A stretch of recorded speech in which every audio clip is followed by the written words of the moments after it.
Welcome to Haunted Voice Channel. Before we get started, just a quick reminder, there are minimal ads in this video. If you enjoy the content, please hit the like button and subscribe. It really helps me create more stories for you.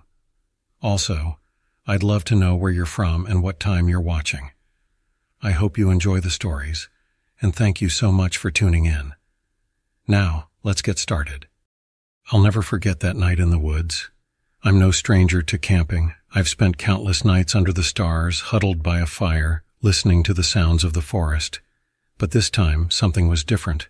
I felt it the moment I stepped out of my truck and took a deep breath of pine-scented air.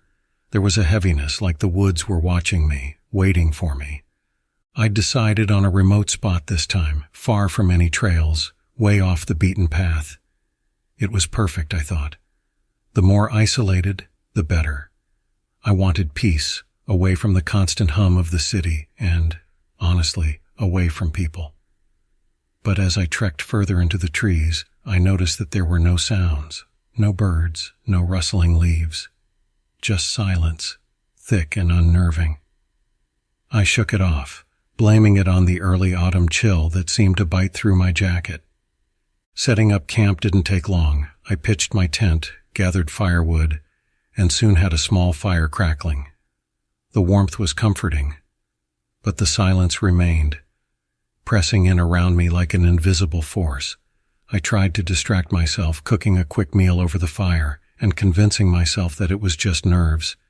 Maybe I'd just forgotten how quiet it could get out here. But then I noticed something odd. On the edge of the firelight, just beyond where I could see clearly, shadows seemed to move. Not the natural shifting of trees, but something else. Something that felt alive. I froze, staring into the darkness, my heart pounding in my chest. I couldn't see anything, but I felt it. Eyes, watching, waiting. I swallowed hard, forcing myself to look away, to shake off the creeping dread inching up my spine. I decided to call it a night, climbing into my tent and zipping myself in tight. I figured it was just my mind playing tricks on me. After all, I was alone out here. Or so I thought.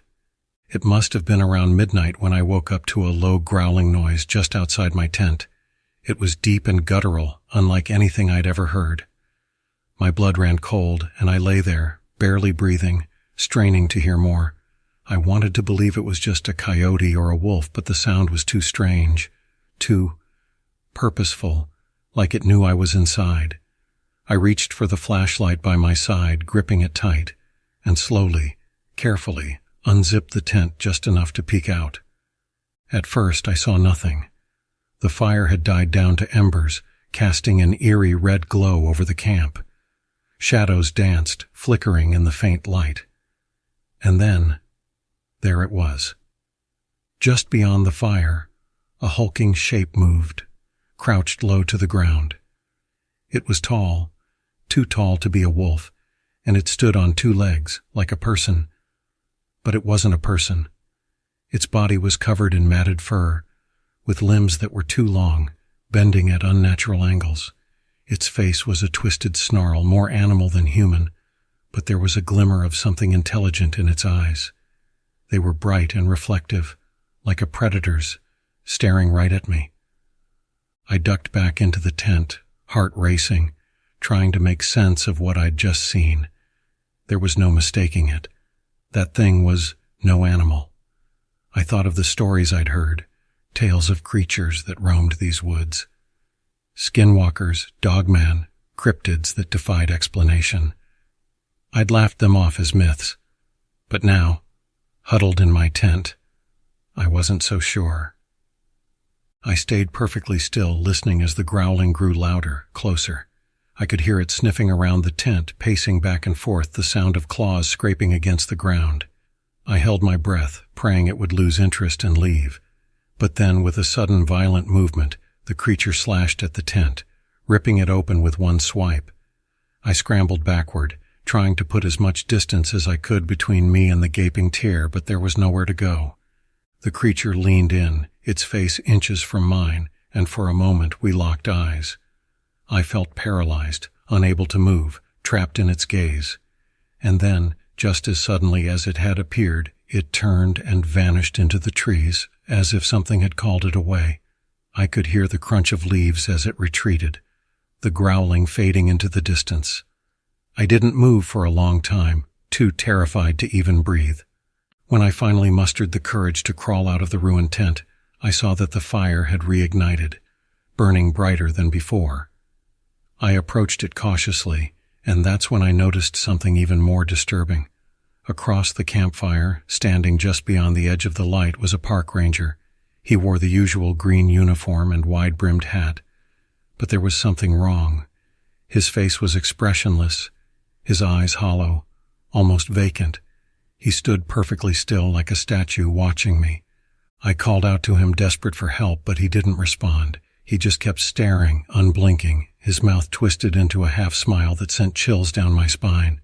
And then, in a voice that was barely a whisper, he said, "You should leave. Now." I didn't need to be told twice. I grabbed my things, or what was left of them, and took off, stumbling through the darkness. I didn't stop, not even when I heard footsteps behind me, echoing my own. I didn't dare look back. I just ran, pushing through the underbrush until I finally reached my truck. I jumped in, locking the doors, and drove away as fast as I could, not daring to glance in the rearview mirror. I thought that was the end of it, but as I reached the main road, headlights flashed behind me. Another car. I slowed, relieved, thinking it might be another camper or a ranger. But as the car pulled up beside me, I glanced over and saw the same ranger, the same hollow eyes, staring back at me. His face was still, that same unsettling smile on his lips. I slammed on the gas, leaving him behind, but even now I can't shake the feeling that he's still out there, watching, waiting. So if you ever find yourself deep in the woods, far from anyone else, remember this. Some things aren't meant to be found. Some creatures aren't just legends, and some people are not what they seem. It was supposed to be a simple weekend getaway, a chance to unplug, camp under the stars, and escape the stresses of city life. My buddy Tom and I had been planning it for weeks, picking out the most remote spot we could find on the map. We'd chosen a small, isolated campground deep in the national forest. No cell service, no other campers, just us, the trees, and the sky. We arrived mid-afternoon, parked at the end of the narrow dirt road, and hiked a mile or so into the forest to find the perfect spot. The air was cool, the kind of crisp that only early autumn can bring, and the leaves were just starting to turn, a beautiful blend of gold and crimson. We set up our tent, gathered firewood, and settled in as the sun began to dip behind the trees. As night fell, we lit a fire and pulled out our camp chairs, ready to relax. We joked, told stories, and laughed about all the things we'd left behind. The emails, the deadlines, the endless noise. Out there, it was just us, the crackling fire, and the sounds of the forest. It was peaceful. But then, sometime after midnight, the mood shifted. It was subtle at first, a sudden hush, as if the forest itself had decided to stop and listen. The usual sounds, the chirping of crickets, the occasional rustle of leaves, just stopped. Tom and I glanced at each other, uneasy but unwilling to admit it. We brushed it off as a coincidence, maybe the animals settling down for the night. Then we heard it, a soft rhythmic tapping sound coming from somewhere in the woods. It was faint, like someone was tapping a stick against a tree, but it was steady, methodical. Tap, tap, tap. Pause. Tap, tap, tap. "What do you think that is?" I whispered. Tom shook his head, frowning. "Probably just a woodpecker," he said, though he didn't sound convinced. But it wasn't a woodpecker. The tapping continued, moving closer, shifting from one side of the campsite to the other, as if circling us. We shone our flashlights into the trees, but all we could see were shadows, the light barely penetrating the thick undergrowth. Then, just as suddenly as it started, the tapping stopped. We stood there in the silence, listening, waiting, and that's when we saw them, glowing eyes just beyond the reach of the firelight. They were low to the ground, too low to be any animal we knew of, and they were watching us, unblinking. "Did you see that?" I whispered, my voice barely audible over the pounding of my own heart. Tom nodded, his face pale in the firelight. "Maybe it's just deer," he said, trying to convince himself as much as me. "They're probably just curious." I wanted to believe him, but something about those eyes didn't feel right. They were too still, too focused. We stayed by the fire, gripping our flashlights like lifelines, straining our ears for any sound. The forest seemed to close in around us, the darkness pressing in from all sides. Then we heard it again, the tapping, closer this time, and now there was something else. A low, guttural growl that seemed to vibrate through the ground. I turned, aiming my flashlight toward the sound, but all I saw were trees and shadows, the beam of light swallowed by the darkness. "I think we should get out of here," I said, my voice barely a whisper. Tom nodded and we began to pack up, moving as quietly as we could. The forest around us seemed alive, like it was watching, waiting. Every time we thought we'd packed the last of our gear, we'd hear that tapping again, closer, and the growl would follow, deeper, more menacing. We slung our packs over our shoulders and extinguished the fire, leaving nothing but a few glowing embers behind. The trail back to the car seemed longer than it had in daylight, the trees looming overhead like silent sentinels. We moved quickly, our flashlights barely cutting through the dark, our footsteps muffled by the soft earth. But as we walked, I felt it, a presence following us, moving just beyond the reach of our lights. I turned to look, and there they were again, the eyes gleaming in the dark, matching our pace. And then I saw something else, something that made my blood run cold. A figure, tall and thin, its limbs unnaturally long, standing just off the trail. It was pale, almost translucent, with a face that was more like a skull, hollow eyes that seemed to drink in the darkness. It didn't move, just stood there watching us with an intensity that was almost palpable. I turned back to Tom, but he'd seen it too. He didn't need any encouragement to start running, and I was right behind him. We stumbled down the trail, our footsteps loud in the stillness, the sounds of the forest seeming to press in around us. I could hear the growling behind us and the tapping, always the tapping, like it was taunting us, urging us to run faster. We burst out of the woods, breathless, our hearts pounding as we reached the car. We threw our packs into the back and jumped in, slamming the doors behind us. Tom turned the key, and the engine roared to life, a sound that felt like salvation. We didn't look back as we sped down the dirt road, away from the campsite, away from the eyes, the tapping, the growling.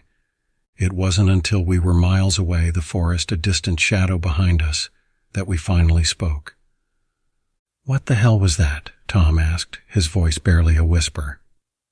I shook my head, still trying to catch my breath. "I don't know," I replied. "But I don't think it wanted us there." We drove in silence the rest of the way, both of us shaken, our minds racing with questions. To this day, I don't know what we saw out there in the woods. I've tried to rationalize it, to convince myself it was just animals or shadows playing tricks on our minds.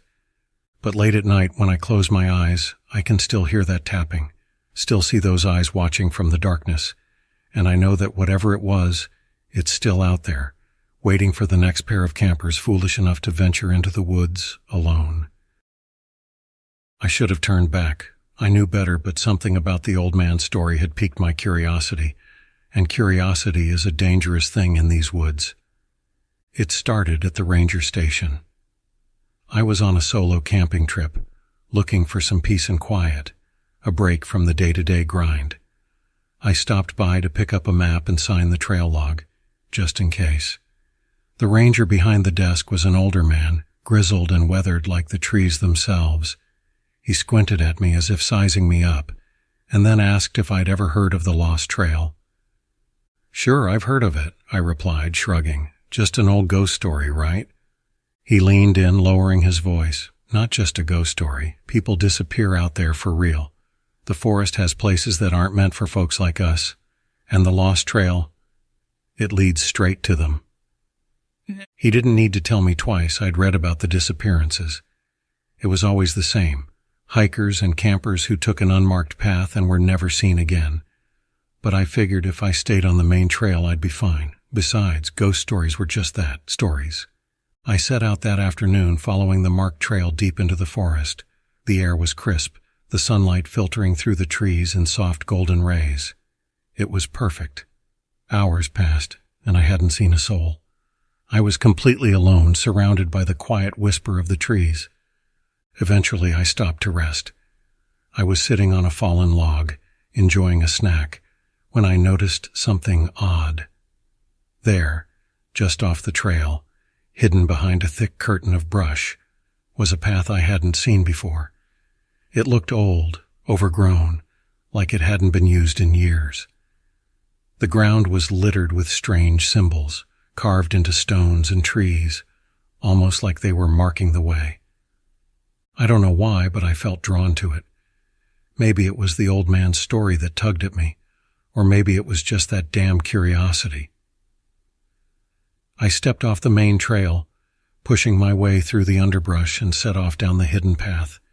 The deeper I went, the stranger things became. The usual sounds of the forest, the chirping of birds, the rustling of leaves, faded away, replaced by an eerie silence. The air grew thick, heavy, and I noticed a faint smell like rotting wood and damp earth. I can't say how long I walked. Time felt strange out there, stretching and bending like the trees that seemed to grow denser around me. And then I saw it. An old wooden sign, half buried in the ground. The words "Lost Trail" barely visible beneath layers of moss. As I stood there, trying to make sense of it, I heard something, a faint whisper just behind me. I whipped around, but there was nothing there. Only trees, twisted and gnarled, their branches reaching out like skeletal hands. I told myself it was just the wind, but deep down I knew better. I kept walking, hoping I'd find some sign of where I was, but the path only grew narrower, the trees closing in until they were almost suffocating. I should have turned back, but I felt compelled to press on, like something was guiding me forward. And then I saw it, an old cabin hidden between the trees. It was decayed, falling apart, yet somehow still standing. I hesitated, but that damn curiosity got the best of me again, and I stepped inside. The air was thick with the smell of rot, and the walls were covered in symbols, just like the ones I'd seen on the trail. There were shelves lined with jars, filled with strange, unidentifiable objects. Bones, teeth, things that looked like pieces of fur and hair.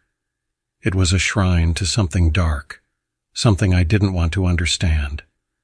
Then I heard it again, a whisper louder this time, almost like a voice. I spun around and saw a figure standing in the doorway, silhouetted against the fading light. It was tall, impossibly tall, with long limbs and a face that was all wrong, features too stretched, eyes too deep. It smiled, and in that moment I knew I was trapped.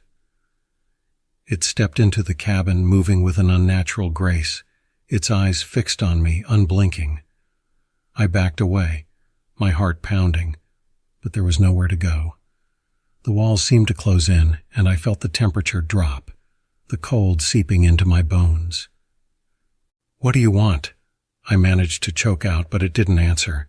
It only smiled wider, revealing rows of sharp, glistening teeth. I could feel my body freezing up, my mind going numb, and that's when I realized the old man was right. The lost trail wasn't just a path. It was a trap, a lure for the curious and the foolish, and I'd walked right into it. I don't know how I managed to move, but I turned and bolted out of the cabin, tearing through the underbrush, not caring about the branches that scraped my face and arms. I just ran, desperate to escape, to put as much distance between me and that thing as possible. The forest seemed to shift around me, trees and shadows blending together until I couldn't tell where I was going. The whispers followed me, growing louder, more insistent, like they were pulling me back, dragging me into the darkness. At some point I must have tripped, because the next thing I knew, I was lying on the ground, staring up at the sky. The first light of dawn was breaking through the trees, and I could hear the sounds of the forest again, The birds, the wind, everything back to normal. But when I looked around, I realized I was right back where I started, at the edge of the trail, as if I'd never left. I stumbled to my feet, my mind reeling, trying to make sense of it all. But there was no sign of the cabin, no sign of the lost trail. It was as if the forest had swallowed it whole, taking its secrets with it. I made my way back to the ranger station, half expecting to see the old man there, but he was gone. Another ranger, a young guy, was sitting behind the desk. I asked him about the lost trail, about the old man, but he just looked at me like I was crazy. "There hasn't been anyone else working here for years," he said, shrugging, "and there's no trail by that name. Must have just been a bad dream. But I know what I saw. I know what I felt. The forest is more than just trees and animals.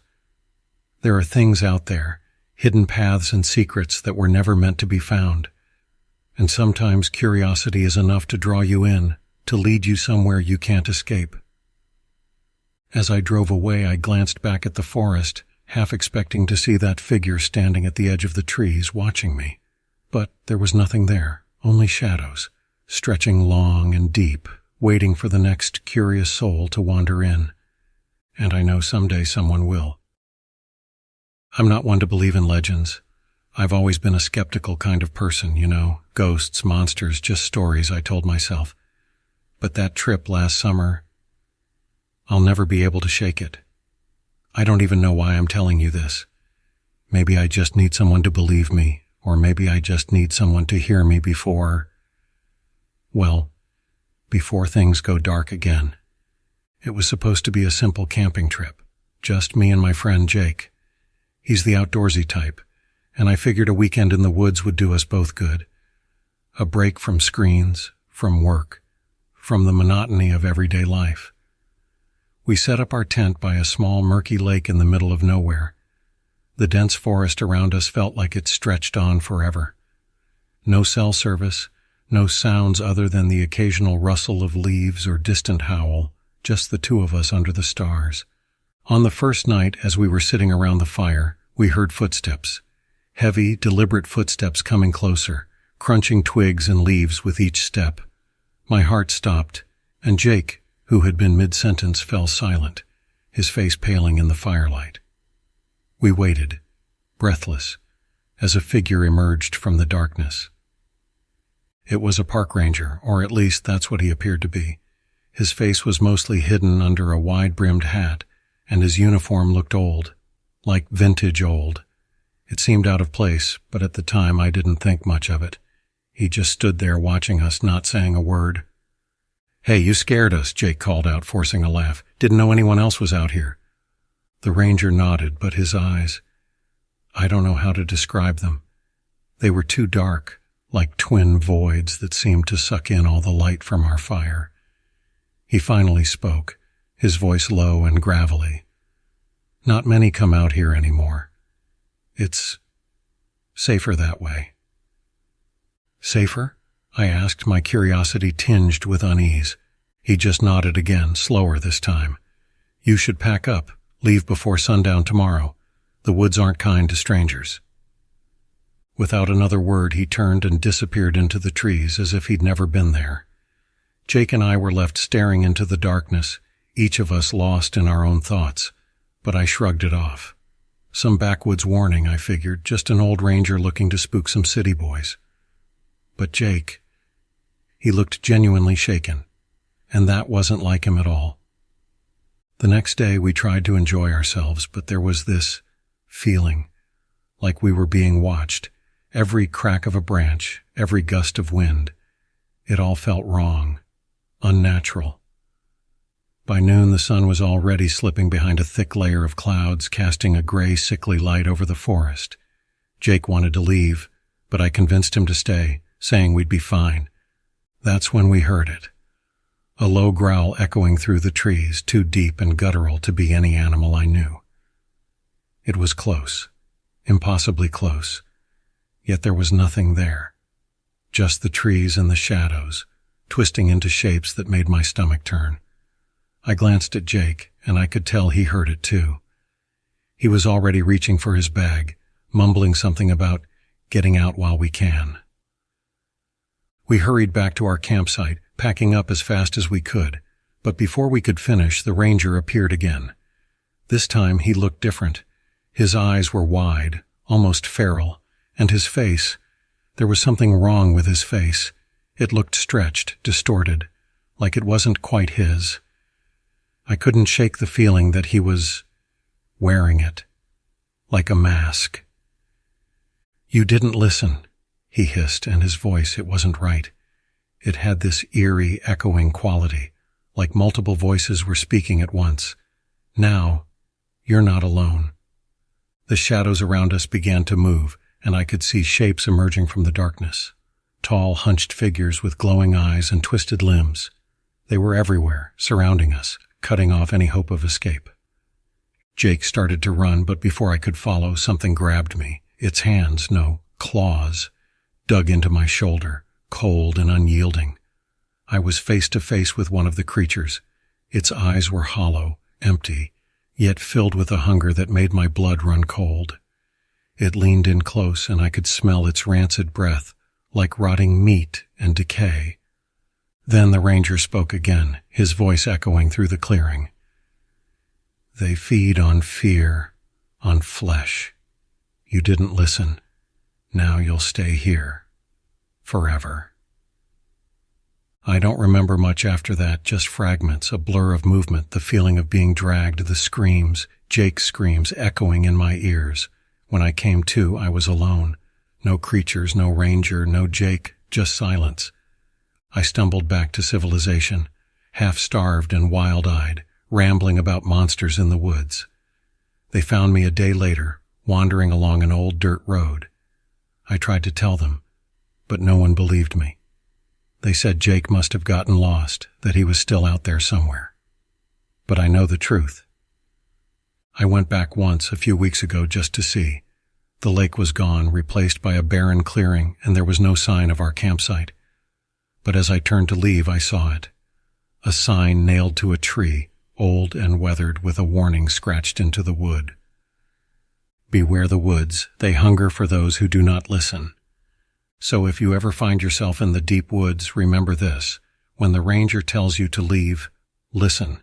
Because if you don't, you might not make it out alive. And if you do, you'll never be the same again. I needed a break. Life had been weighing on me, and the relentless pace of the city was eating away at my sanity.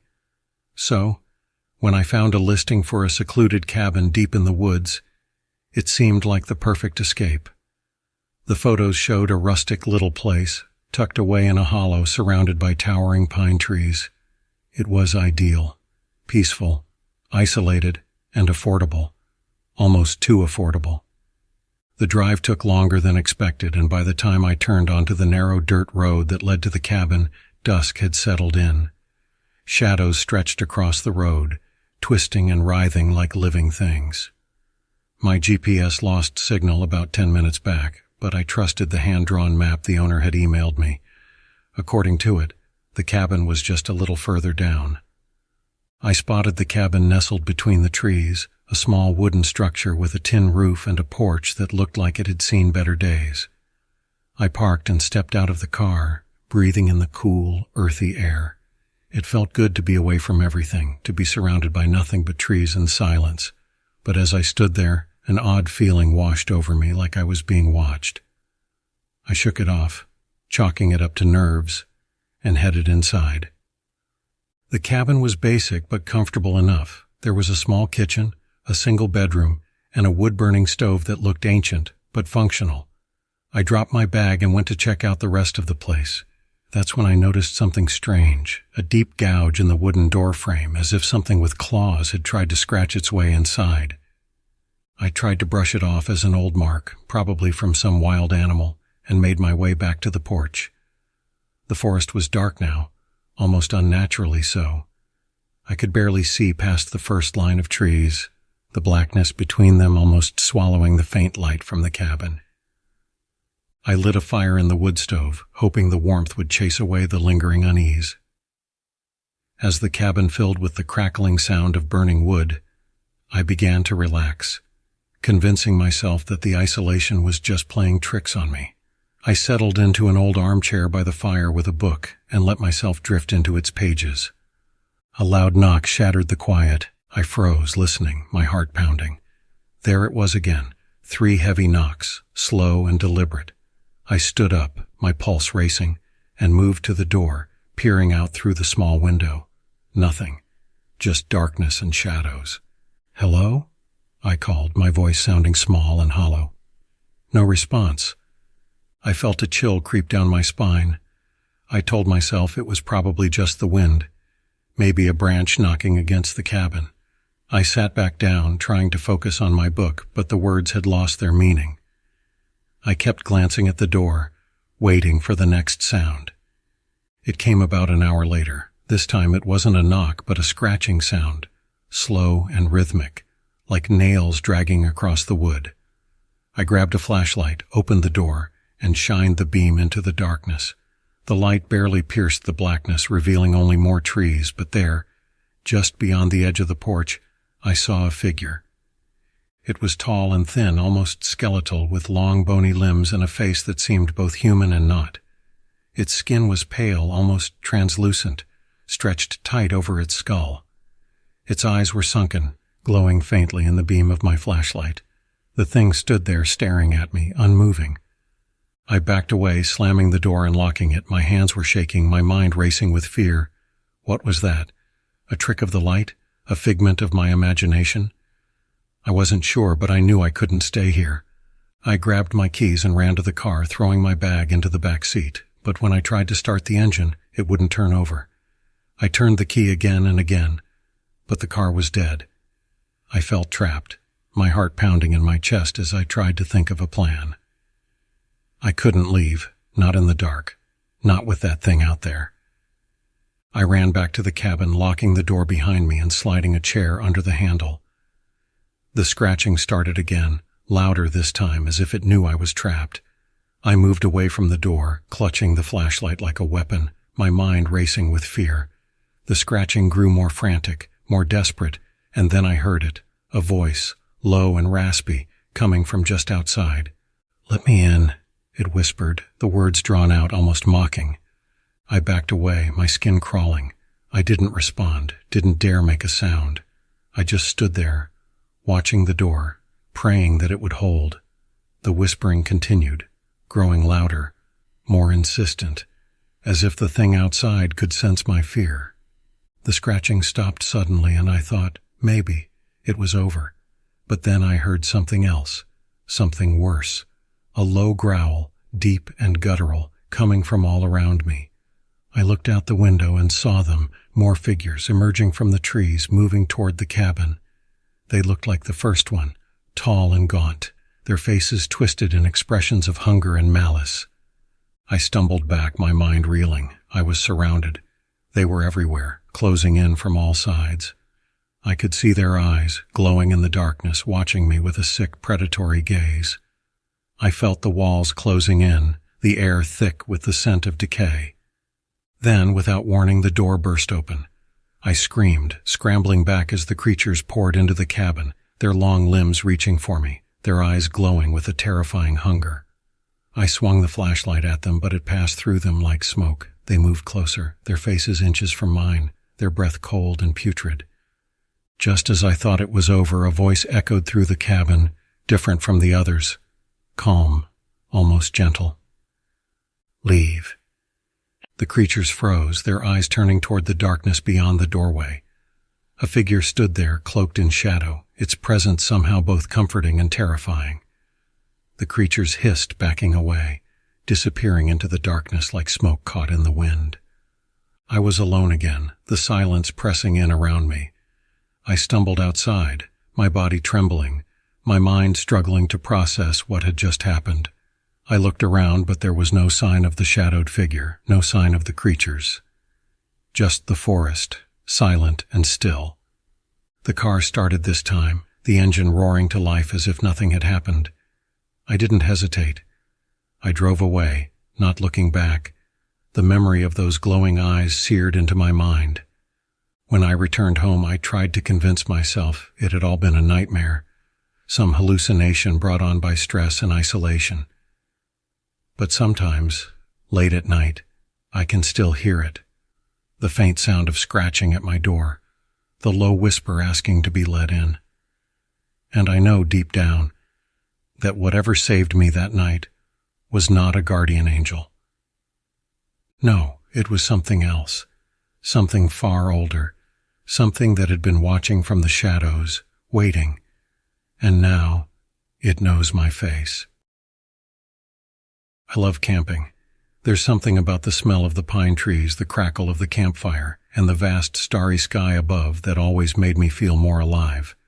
So, when my friend Tom suggested a weekend camping trip to the depths of the Blackwoods, I jumped at the chance. I'd heard stories about the place, of course. They called it the Whispering Woods. People said it was haunted, cursed even. But I'd never been one to believe in ghost stories. We set out early Friday morning. The sky was a slate-gray dome above us, thick with clouds, and the air carried a hint of rain. After about a 2-hour drive, we reached the trailhead. The forest stretched before us, tall and dense, as if daring us to enter. It was a solid wall of trees that seemed to absorb the light, swallowing it whole. I should have taken that as a sign. The first couple of hours were uneventful. We followed a narrow trail through the trees, stopping occasionally to take photos or admire the views. By late afternoon, we found a small clearing by a creek and decided to set up camp. The trees were packed tightly around us, their trunks thick and twisted like old bones. The silence was almost oppressive, like the whole forest was holding its breath. As we unpacked, I noticed something strange. There were no birds, no insects either. The usual sounds of the forest were conspicuously absent.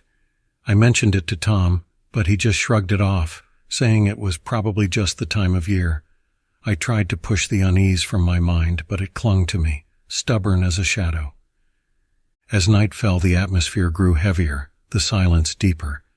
We lit a fire, its light barely penetrating the darkness that seemed to press in from all sides.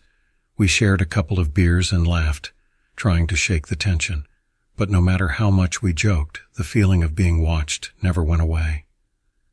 Around midnight, Tom decided to turn in. I wasn't tired yet, so I stayed up, watching the fire dance and flicker. The woods were pitch black beyond the glow of the flames, an inky void that seemed to devour everything. Just as I was about to douse the fire and head to bed, I heard it, a faint whispering sound like a voice carried on the wind. At first, I thought it was just the trees, but as I listened, the whispers grew louder, more distinct. I strained to hear, but the words were garbled, impossible to make out. I felt a chill crawl up my spine. I tried to convince myself it was just the wind, but deep down, I knew better. I stood up and scanned the darkness, but there was nothing there, just the fire and the blackness beyond. I shook my head, trying to shake off the fear, and crawled into the tent, zipping it tight. I lay there, listening, but the whispers had stopped. Eventually, exhaustion took over, and I drifted off to sleep. I woke with a start a few hours later. My heart was pounding, my skin slick with sweat. I'd had a nightmare, though I couldn't remember the details. I glanced over at Tom, but he was still sound asleep. I lay there in the dark, my ears straining for any sound, any sign that we weren't alone. And then I heard it again, the whispering, closer this time. I sat up, holding my breath. The whispering grew louder, more insistent, and I could finally make out the words. "Go away, you shouldn't be here." The voice was low and guttural, barely more than a growl. I felt a cold hand of fear grip my heart. I wanted to wake Tom, but something told me not to. I stayed frozen in place, listening to the voice as it repeated the same phrase over and over, like a broken record. Suddenly, the tent shook, as if something was pushing against it from the outside. I stifled a scream, my mind racing with fear. The shaking stopped, but I could feel a presence outside, something massive and malevolent. I took a deep breath, unzipped the tent just a fraction, and peered out. At first, I saw nothing, just the darkness pressing in from all sides. Then I saw it. A pair of glowing eyes staring back at me from the trees. They were a sickly yellow, reflecting the faint light from the dying fire. They blinked slowly, as if sizing me up. I couldn't move, couldn't breathe. The creature stepped forward, and I saw it more clearly. It was tall, impossibly tall, with long, gangly limbs and a body covered in matted fur. Its face was grotesque, a twisted parody of a human face with a long snout and razor-sharp teeth. It looked like something out of a nightmare, something that shouldn't exist. I must have made a sound because the creature's head snapped in my direction. It let out a low growl that rumbled through the ground, and I felt a wave of nausea wash over me. The creature took another step forward, and I knew I had to act fast. I scrambled out of the tent, shouting for Tom. He woke with a start, his face pale with confusion and fear. I pointed to the creature, but by then it had disappeared back into the trees. Tom looked at me like I was crazy, but the look in my eyes must have convinced him. "We need to leave," I said, my voice barely more than a whisper. Tom nodded, and we packed up our gear in record time, our hands shaking with fear. As we made our way back through the forest, I kept glancing over my shoulder, half expecting to see those yellow eyes watching us from the shadows. The walk back to the car was a blur of terror and paranoia. Every snap of a twig, every rustle of leaves felt like a threat. The forest was alive with shadows, and I could feel something following us, lurking just out of sight. Finally, we reached the car and threw our gear inside, slamming the doors shut. I started the engine, and we sped down the dirt road, leaving the forest behind. Neither of us spoke, the silence heavy with unspoken fear. As we reached the edge of the forest, I glanced in the rearview mirror. For a moment, I saw those yellow eyes staring back at me from the darkness. Then they were gone, swallowed by the trees. We drove in silence all the way back to town. Tom and I didn't talk about what had happened. Not that night. Not ever. We both knew that whatever we'd seen, whatever had followed us, was something that couldn't be explained. Something that belonged to the darkness of the whispering woods. It took me weeks to shake the feeling of being watched. I'd wake up in the middle of the night, convinced those yellow eyes were staring at me from the shadows. And sometimes, just before I fell asleep, I'd hear it, the whispering. It was faint, barely more than a breath, but it was there. "Go away, you shouldn't be here." I tried to move on, to forget, but the memory clung to me, festering like a wound that wouldn't heal. And then, about a month later, I got a call. It was Tom. He sounded frantic, his words slurred with fear. "I saw it," he whispered. "Last night, outside my window. It's here." The line went dead. I tried calling him back, but there was no answer. I drove to his house the next day, but he was gone. His car was in the driveway, the lights were on, but there was no sign of him. I called the police, but they couldn't find anything either. It was as if he had vanished into thin air. I returned home that night, my mind reeling with fear and confusion. I sat in the dark, waiting for the whispers to start, for the yellow eyes to appear. But the house was silent, the shadows empty. It's been a year now, and I still think about that weekend in the woods, about Tom and the creature with the yellow eyes. Sometimes I wonder if it's still out there, lurking in the darkness, waiting for its next victim. And sometimes, late at night, when the wind is just right, I swear I can hear it. The whispering, faint but unmistakable. "Go away, you shouldn't be here." And I know deep down that it's only a matter of time before it finds me again. I've always loved camping. There's something about being out in the middle of nowhere, surrounded by trees and the sound of nature, that makes me feel alive. So when my girlfriend Sarah suggested a weekend trip to Devil's Hollow, I was all in. She'd heard about it from a friend who swore the place was haunted, but I figured it was just another ghost story. We packed our gear, loaded up the car, and set off for a quiet weekend in the woods. I wish we'd known what we were getting into. We arrived just before sunset. Devil's Hollow was as isolated as it gets, miles from the nearest town, with a thick canopy of trees that blocked out most of the light. As we set up camp, I noticed the air was different, heavy almost, like the forest was holding its breath, waiting for something. But Sarah was excited, so I didn't mention it. We built a fire, roasted some marshmallows, and settled in for what we thought would be a peaceful night. It was around 10 p.m. when we heard the first sound, a low guttural growl echoing through the trees. I tried to brush it off, but Sarah looked at me, her eyes wide with fear. "Did you hear that?" she whispered. I nodded, straining my ears, trying to figure out where it was coming from.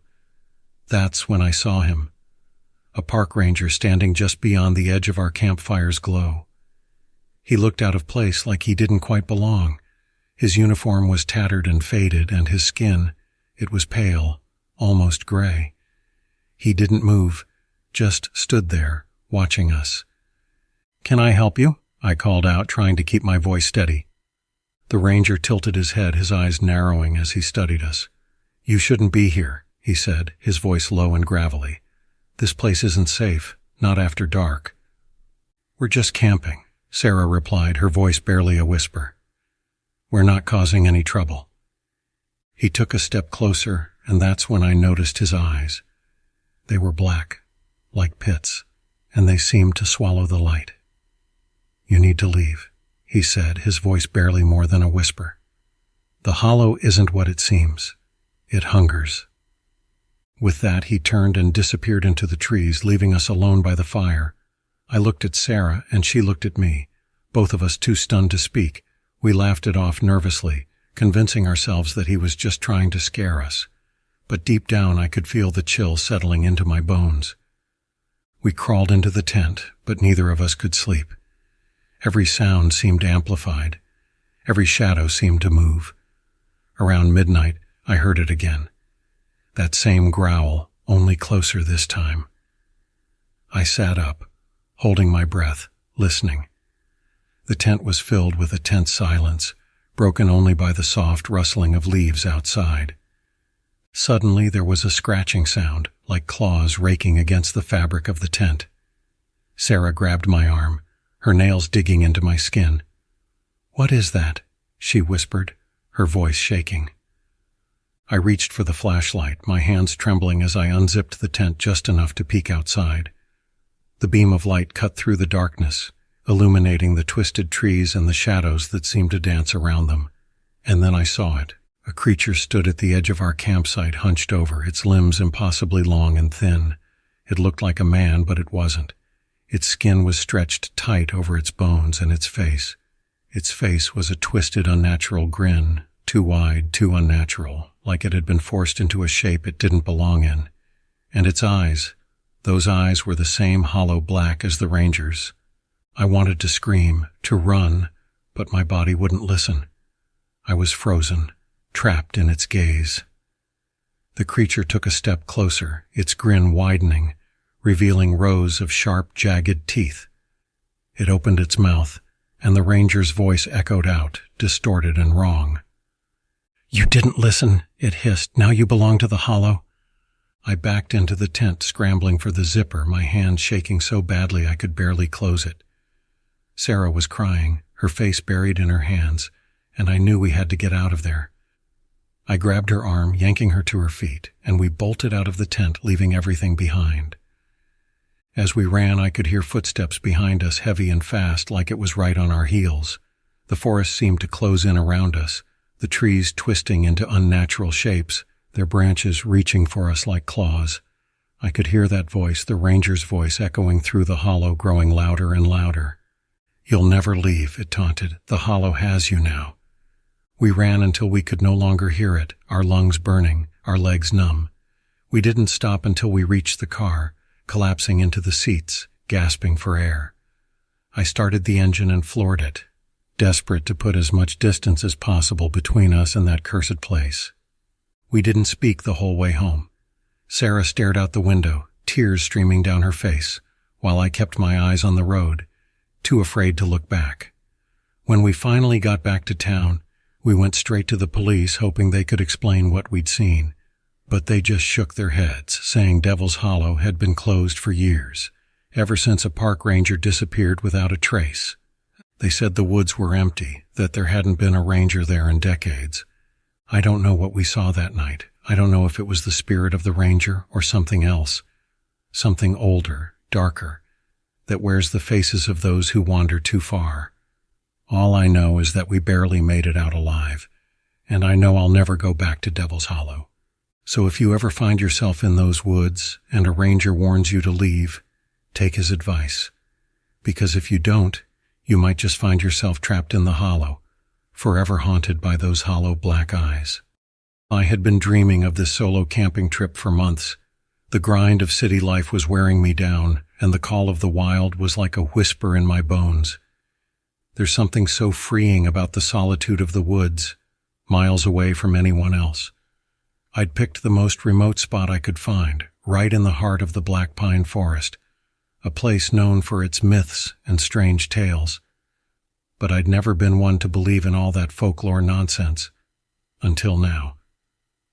I arrived just before dusk, the sun bleeding into the horizon like a final warning. I set up camp by a small clearing, surrounded by towering trees that seemed to stretch infinitely skyward. It was quiet, too quiet. The kind of silence that suffocates. But I told myself it was just my mind playing tricks on me. It's amazing how loud nothing can be when you're out here alone. As night fell, the forest transformed. The darkness was thick, swallowing everything it touched, and the shadows grew long and twisted. The fire crackled, the only warmth in the encroaching chill. I heard it then, a low guttural sound that seemed to reverberate from the trees themselves. My eyes scanned the darkness, heart pounding, but I saw nothing. The sound came again, closer this time. It was like an animal's growl, but wrong. Too deep, too full of malice. I told myself it was just a coyote, maybe a wolf, but I'd never heard anything like it before. And then I heard something else, footsteps, slow, deliberate, crunching on the fallen leaves. I stood up, gripping my flashlight, my breath catching in my throat. "Who's there?" I called, my voice barely a whisper, swallowed by the night. The footsteps stopped. Then, after a beat, a figure emerged from the shadows. It was a park ranger, or at least that's what it looked like. He wore a uniform, the badge glinting in the firelight. But something about him was off. His eyes were too bright, almost glowing, and his face was gaunt, stretched too tight over his skull. "You shouldn't be here," he said, his voice gravelly, unnatural. "This is sacred land."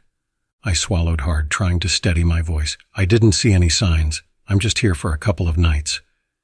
He stared at me, unblinking. "It's not safe here. They don't like strangers." "Who?" I asked, but he didn't answer. Instead, he just turned and disappeared back into the trees, moving unnaturally fast. It was as if he hadn't walked away, but rather slipped away, like smoke on the wind. I tried to shake it off, convinced it was just a strange encounter, nothing more. I put more logs on the fire and settled back down, hoping the warmth would chase away the lingering chill. But the woods had changed.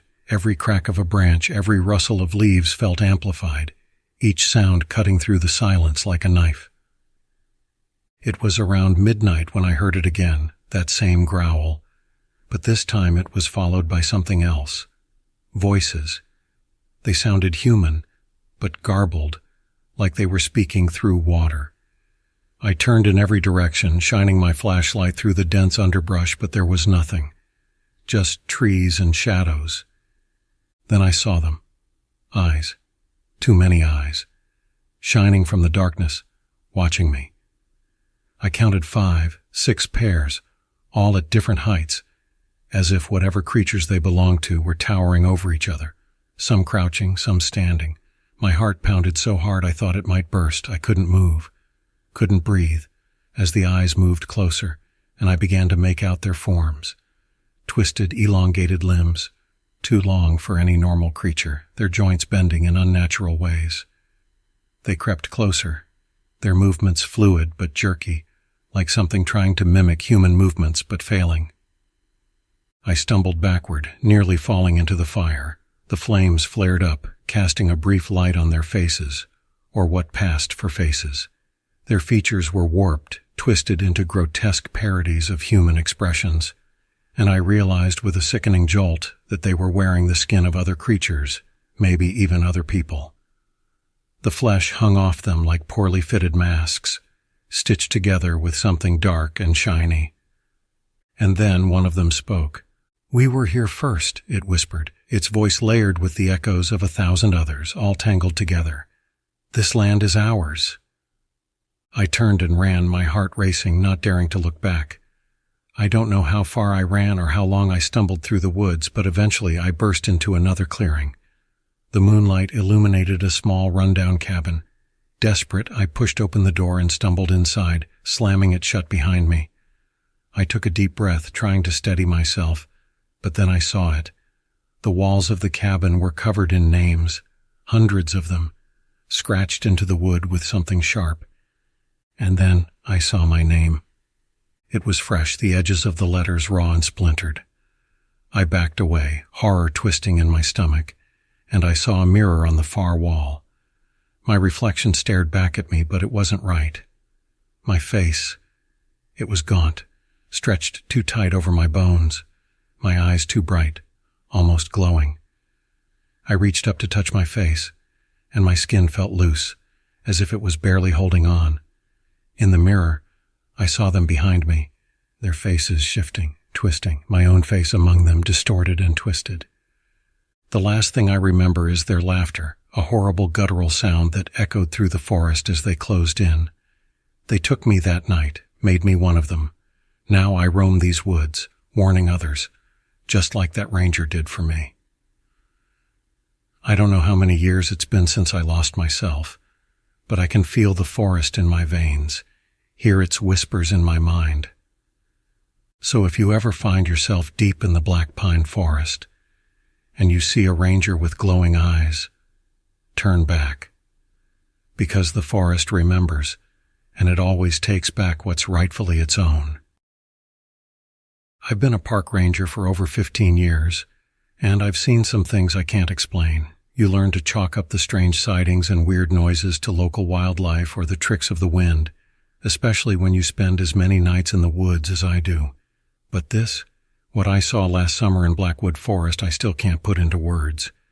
It was the height of the season, and the park was packed with campers and hikers.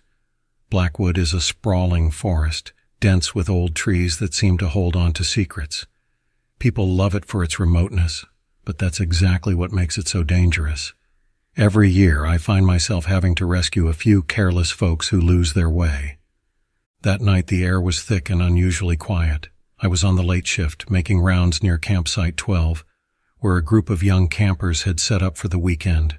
As I made my way through the trees, my flashlight cut through the mist that clung low to the ground. I just radioed back to the station when I heard a strange noise, a low guttural growl that stopped me in my tracks. It didn't sound like any animal I knew, and I know them all. Probably a coyote, I told myself, though my pulse quickened. I kept walking, but every few steps, I'd hear that growl again like it was circling me. The hairs on the back of my neck prickled. I scanned the tree line, but my flashlight beam met only darkness. It was then that I caught a whiff of something foul, a putrid, rotting smell that made my stomach churn. It wasn't the smell of decay. It was something sharper, more like burnt flesh, and it was getting stronger. I picked up the pace, heading toward the campsite. As I got closer, I noticed something odd. All the fires were out. That wasn't normal. Most campers would keep their fires going until late, especially on a night like this. When I stepped into the clearing, I saw why. The tents were empty, chairs were tipped over, and a cooler lay open, its contents strewn across the ground. It looked like the campers had left in a hurry. I called out, hoping someone would answer, but my voice only echoed back through the trees. Then I heard it again, that same growl, only this time it was louder, closer. I shone my flashlight toward the edge of the clearing and saw eyes. Yellow, glowing eyes staring back at me. They were too high off the ground to belong to a wolf or a bear. I took a step back, feeling my heart slam against my ribs. The creature stepped forward just enough that I could make out its shape. It looked like a man, but too tall, too thin, with limbs that bent in ways they shouldn't. Its skin was pale and stretched tight over its bones and its face. I don't know how to describe it, other than to say it was wrong. Its mouth hung open, revealing a row of sharp, uneven teeth, and its eyes, they didn't just look at me. They looked through me. I fumbled for my radio, but before I could call for help, the creature let out a scream, a shrill, inhuman sound that echoed through the forest. I turned and ran, not caring about anything but getting away. As I crashed through the underbrush, I could hear it behind me, moving faster than any person or animal could. It sounded like it was on all fours, but whenever I glanced back, I could see it standing upright, gliding over the ground with a terrifying grace. Somehow, I made it back to the station, slamming the door shut behind me. I locked every door, every window, and turned off the lights, hoping that whatever it was would lose interest. I sat there in the dark, clutching my radio, but no one was answering. I was alone. Hours passed, and finally, just as dawn broke, I mustered the courage to go back to the campsite. When I got there, it was empty, just as I'd left it. No sign of the creature or the campers. No tracks, no blood, nothing. I spent the rest of the day searching the area, but it was like they'd never been there. A week later, I got a call. The campers' families were looking for them. They'd never returned home, and no one had seen or heard from them since that night. We did a full search, but there was nothing to find. Eventually, they were written off as missing, just another group lost in the wilderness. But that wasn't the end of it. I started hearing stories from other campers, strange noises, sightings of a tall, pale figure lurking in the woods. They all described it the same way. Long limbs, glowing yellow eyes, and that stench of burning flesh. One night, a local hunter came into the station white as a sheet. He told me he'd found strange tracks near the old logging road, tracks that didn't belong to any animal he knew. When I asked him to show me, he just shook his head and said, "Some things are better left alone." I don't know what I saw that night, but I do know one thing. It's still out there, lurking in the shadows of Blackwood Forest, waiting for the next unlucky soul who strays too far from the beaten path. So if you're thinking of camping out here, I'd think twice. The forest has its own way of taking care of secrets, and some things just aren't meant to be found. And if you hear a growl in the middle of the night, don't go looking for it, because in Blackwood the shadows watch back. It was supposed to be a weekend getaway, just me and my old friend Matt camping in Deadfall Woods. We both needed a break from the grind of city life, and the remote wilderness seemed like the perfect place to unwind. Deadfall was famous for its miles of untouched forest, and as a bonus it was far enough off the grid that we wouldn't have to deal with anyone else. We set up camp near a stream and spent the day fishing, drinking, and trading stories. As the sun dipped below the horizon, the forest transformed. The warm golden light was replaced by shadows that stretched between the trees, and a heavy silence settled over everything. It was like the woods were holding their breath. We built a fire and settled in for the night. Matt started telling ghost stories, just like old times. But after a while, I noticed he kept looking over his shoulder into the dark trees behind us. When I asked him about it, he shrugged it off, saying he thought he'd heard something. I laughed, chalking it up to the eerie atmosphere. But deep down, I felt it too. That prickling sensation, like we were being watched. Around midnight, we heard a woman's voice, faint and distant, calling for help. Matt and I froze, listening. The voice called out again, a little louder this time, echoing through the trees. We exchanged a look, and without a word grabbed our flashlights and headed into the woods. As we walked, the voice grew louder, more desperate, but we couldn't seem to get any closer. It was as if the sound was moving, leading us deeper into the forest. After about 15 minutes I stopped, realizing that we were completely off the trail. When I mentioned this to Matt, he just nodded, his face pale in the beam of my flashlight. "We should go back," I said, suddenly uneasy. But before he could respond, we heard it again, only this time it was right behind us. I spun around, shining my light into the trees, but there was nothing there, just shadows and silence. And then, out of the corner of my eye, I saw movement. A figure stepped into the light, and my blood ran cold. It was the woman, or at least something that looked like a woman. She was tall, impossibly thin, with skin so pale it seemed to glow. Her face was blank, featureless, as if someone had wiped it clean. But it was the eyes that got me, dark, empty pits that seemed to swallow the light. She opened her mouth, but instead of words, an unnatural chittering sound came out. I stumbled back, nearly dropping my flashlight. The woman reached out, her fingers long and twisted, and I could see her joints bending the wrong way like she was made of broken bones. "Run!" Matt screamed, and we bolted, crashing through the underbrush, not caring where we were going as long as it was away from her. I could hear her behind us, moving too fast, her footsteps heavy and uneven, like she was crawling and walking at the same time. We ran until we burst into a clearing, gasping for breath. For a moment I thought we'd lost her. But then I noticed something that stopped me cold. The ground was littered with old, tattered clothes. Shirts, jackets, even shoes, all scattered around like someone had just vanished out of them. Matt knelt down, picking up a faded baseball cap. "These are recent," he whispered, his voice shaking. And that's when I saw it, a worn-out ranger's hat, half buried in the dirt. There hadn't been a ranger station in Deadfall for years. I remembered hearing stories about how the park used to have a full-time ranger, but he'd disappeared, along with several campers back in the 1980s. They'd shut down the park after that. But eventually people started coming back, treating the stories as nothing more than campfire tales. I felt a chill run down my spine. Those weren't just stories. These were the forgotten ones, the lost souls who had disappeared in Deadfall, still trapped here, calling out for help to anyone who would listen. A rustling sound came from the edge of the clearing.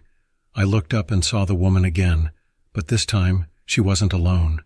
Figures were emerging from the trees, one by one, pale and faceless, each one more twisted and broken than the last. They moved in unison, a silent army of the lost, surrounding us. Matt grabbed my arm, pulling me back. "We need to go. Now." We turned and ran, but it was like the forest was working against us. The trees seemed to close in, the branches reaching out like fingers, clawing at our clothes and skin. No matter which direction we went, the clearing was always there, waiting for us. Finally, in a last desperate attempt, we dove into the underbrush, crawling and scrambling until we broke through to the trail. We didn't stop running until we reached our campsite. The fire was still burning, and the sight of it felt like a lifeline. We grabbed our gear and left everything else behind. As we drove out of Deadfall, I glanced in the rearview mirror and saw them, standing at the edge of the road watching us go. I swear I saw a figure wearing a ranger's hat among them, staring with those empty, hollow eyes. We never talked about what happened that night, but I haven't been back to Deadfall since. I don't think I ever will. The park is still open, though, and every so often I hear about another group of campers who went missing, another hiker who vanished without a trace. And sometimes late at night I'll hear a voice in my dreams, calling out from the darkness asking for help. I'll wake up drenched in sweat, the echo of that voice lingering in my mind. I know it's them, the forgotten ones, still trapped in those woods, waiting for the next unlucky soul to answer their call. So, if you ever find yourself in Deadfall Woods and you hear someone calling for help, do yourself a favor. Don't answer. Because once you're in, you may never find your way back out. I'm not proud to admit it, but I've always had a thing for ghost stories and urban legends. The creepier, the better. So, when I heard about a secluded campground deep in the woods that was supposedly cursed, I just had to check it out. My friends warned me it was a bad idea, but I figured it was all just superstition. I was wrong. I drove out there on a Friday afternoon, planning to spend the weekend alone, just me, a tent, and the whispering trees. I had the place to myself, miles away from civilization. It was perfect, or so I thought. By the time I set up camp, the sun was beginning to set, casting long shadows over the dense forest. That's when I first saw him, the park ranger. He was standing at the edge of the trees, just watching me. I waved, but he didn't respond. He didn't even move. I shrugged it off, thinking he was probably just doing his rounds, checking to make sure I wasn't some dumb kid messing around. I went about my business, trying to ignore the unsettling feeling that crept up my spine every time I glanced in his direction. Night fell, and I lit a fire, trying to shake off the lingering unease. The ranger was gone, and I convinced myself it was all in my head. But then I heard something, just a faint rustling at first, like someone moving through the underbrush. I stood up, shining my flashlight into the darkness, but there was nothing there. Just the silent, towering trees. Then I heard it again. This time it was closer, almost right behind me.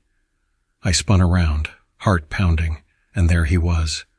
The ranger, standing at the edge of the firelight, his face partially obscured by shadows. "You're out here alone?" he asked, his voice hollow and cold. I nodded, my mouth suddenly dry. "Yeah, just here for the weekend." He tilted his head, studying me with an intensity that made my skin crawl.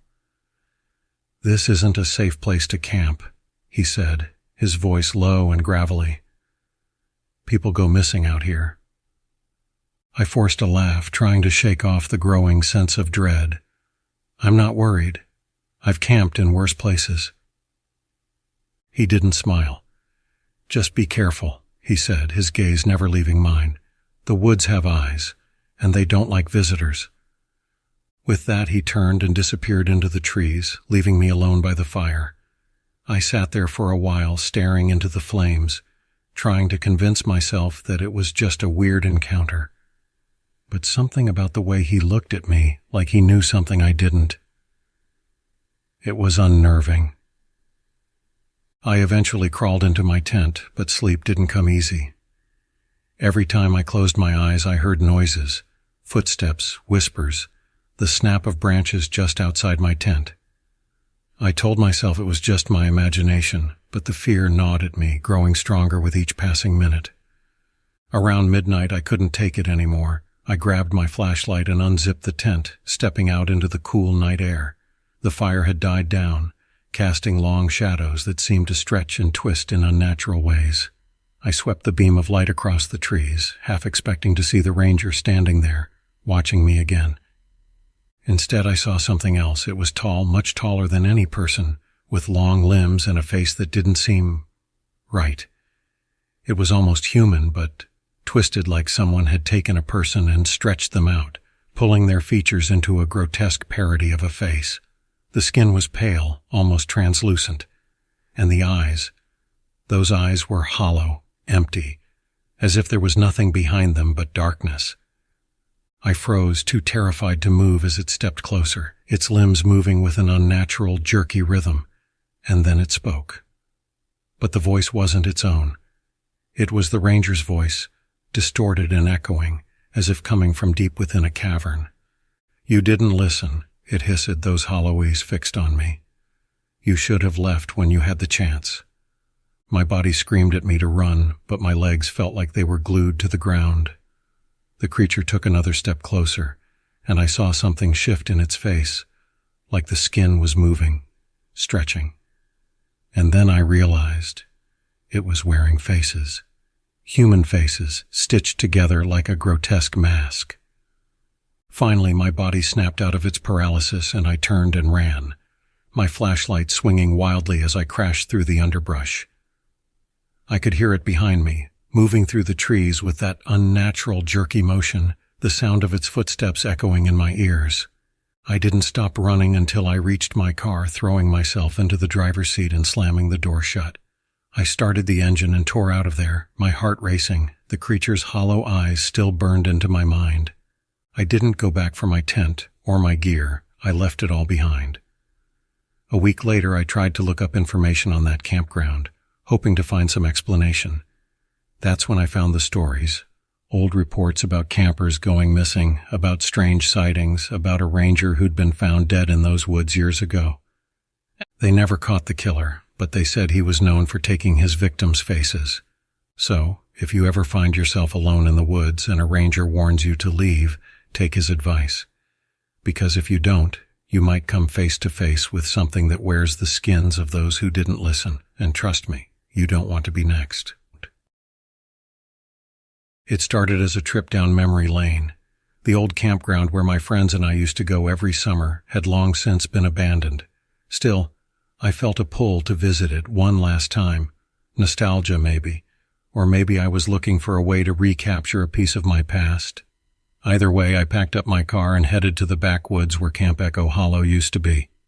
I hadn't been there in over a decade. Time had a way of erasing things, but I still remembered the way. As I turned down the winding gravel road that led to the campground, I was struck by how little had changed. The forest was thick with trees, their branches tangled overhead, blocking out most of the sunlight. The road narrowed until it was barely more than a trail, the bushes clawing at my car as if trying to hold me back. Finally, I arrived. The old wooden sign was still there, though it was leaning to one side, barely legible under the moss and vines that had claimed it. I parked and stepped out, taking a deep breath of the cool forest air. The silence was almost overwhelming. There were no birds, no rustling leaves, just an eerie stillness that seemed to hang over the place like a shroud.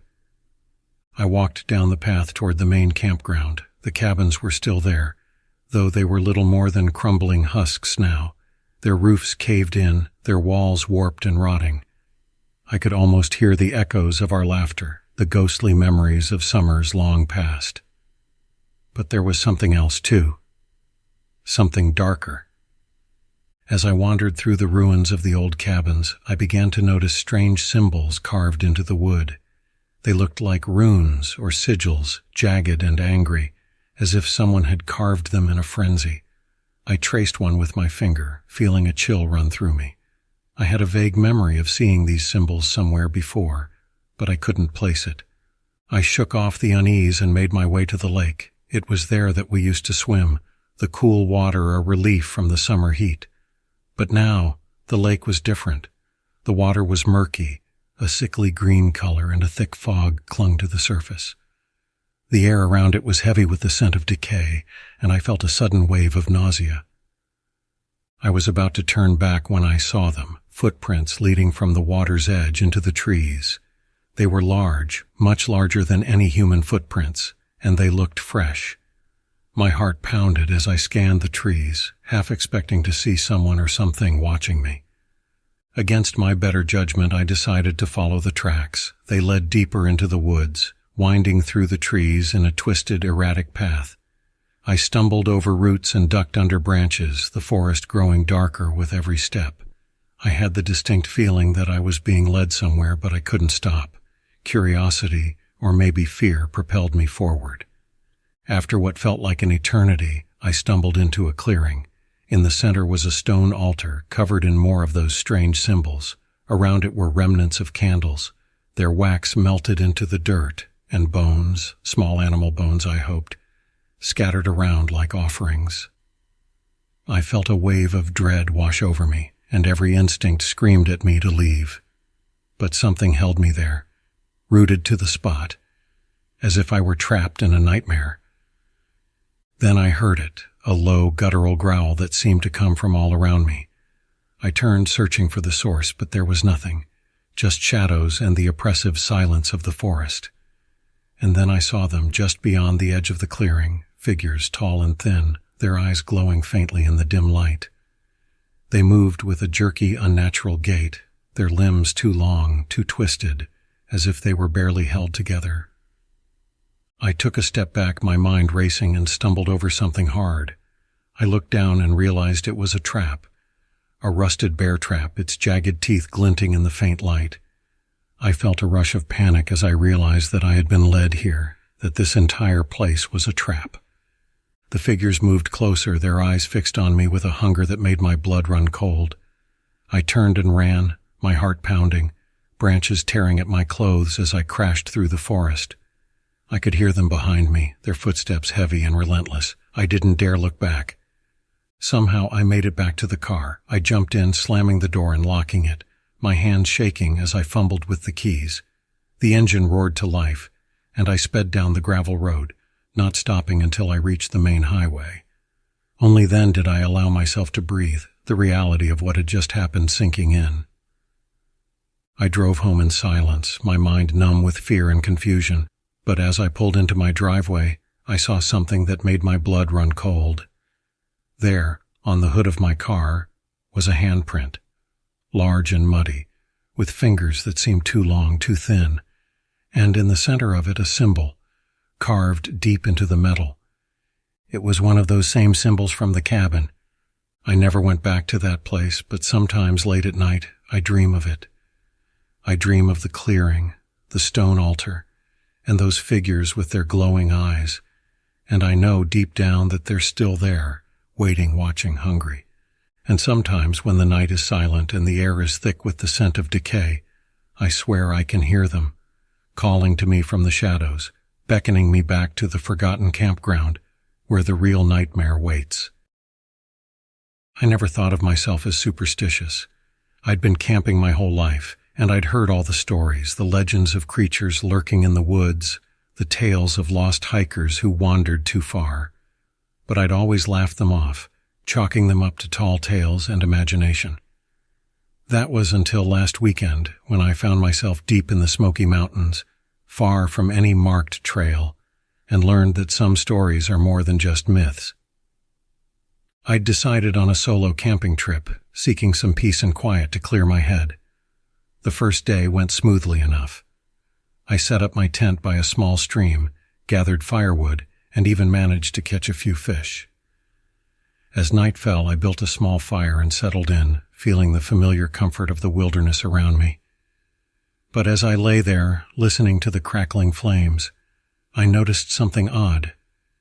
A strange, rhythmic tapping sound echoing from somewhere in the forest. I tried to ignore it, but the sound was relentless, like someone tapping on wood with a stick, slow and steady. Tap, tap, tap. I scanned the darkness, but saw nothing. The tapping continued, growing louder, almost deliberate. I was about to call out when it suddenly stopped, leaving an eerie silence in its wake. I sat there listening, my senses heightened, but all I could hear was the distant rush of the stream. Convinced it was just some animal, I crawled into my tent, zipping it tight. But sleep didn't come easily. I lay there, wide awake, staring at the thin fabric above me, straining to hear any movement outside. Hours passed and I finally drifted off, only to be jolted awake by a strange scratching noise right outside the tent. I held my breath, listening as the scratching grew more frantic, like claws raking against the fabric. I reached for my flashlight, flicking it on, and pointed it toward the sound. The light illuminated a small section of the tent, but the scratching had stopped. I waited, my heart racing, and then, cautiously, I unzipped the tent just enough to peek out. At first, I saw nothing but darkness, the fire reduced to faint embers. Then I noticed something in the dirt just outside the tent. A small pile of stones, stacked one on top of the other. They hadn't been there before. I stared at them, trying to make sense of it, but before I could react, the tapping started again, this time from deeper in the woods. I stepped out of the tent, shining my flashlight into the trees. I caught a glimpse of movement, a shadow, quick and fleeting, darting between the trees.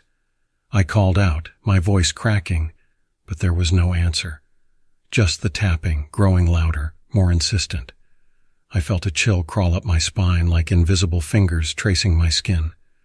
I turned back to the tent, ready to grab my things and get out of there, but something caught my eye, a carving on a tree nearby. It was fresh, the bark peeled away to reveal a strange symbol, a twisted shape that looked almost like an eye.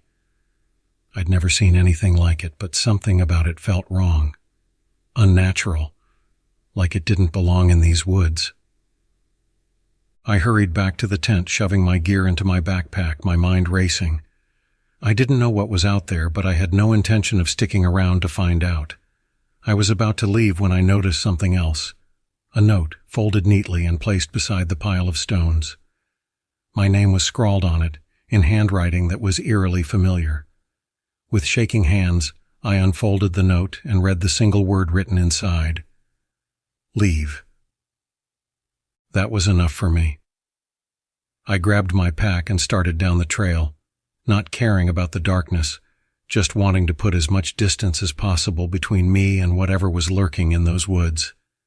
But as I walked, the tapping followed me, always just out of sight like it was toying with me. I quickened my pace, heart pounding, glancing over my shoulder every few steps, but the shadows were empty. After what felt like hours, I stumbled onto the main trail and didn't stop until I reached my truck. I threw my pack into the back and jumped in, locking the doors, my hands shaking as I started the engine. As I pulled onto the road, I glanced into the rearview mirror, expecting to see something following me. But there was nothing, just the darkness, stretching endlessly behind me. I didn't stop driving until I was miles away, back in town, where the lights and noise felt safe and familiar. But as I climbed out of the truck, I noticed something that sent a fresh wave of fear coursing through me. In the bed of the truck beside my gear was a single stone, perfectly smooth, sitting on top of a folded note. I unfolded it with trembling hands, already knowing what it would say. "You didn't leave."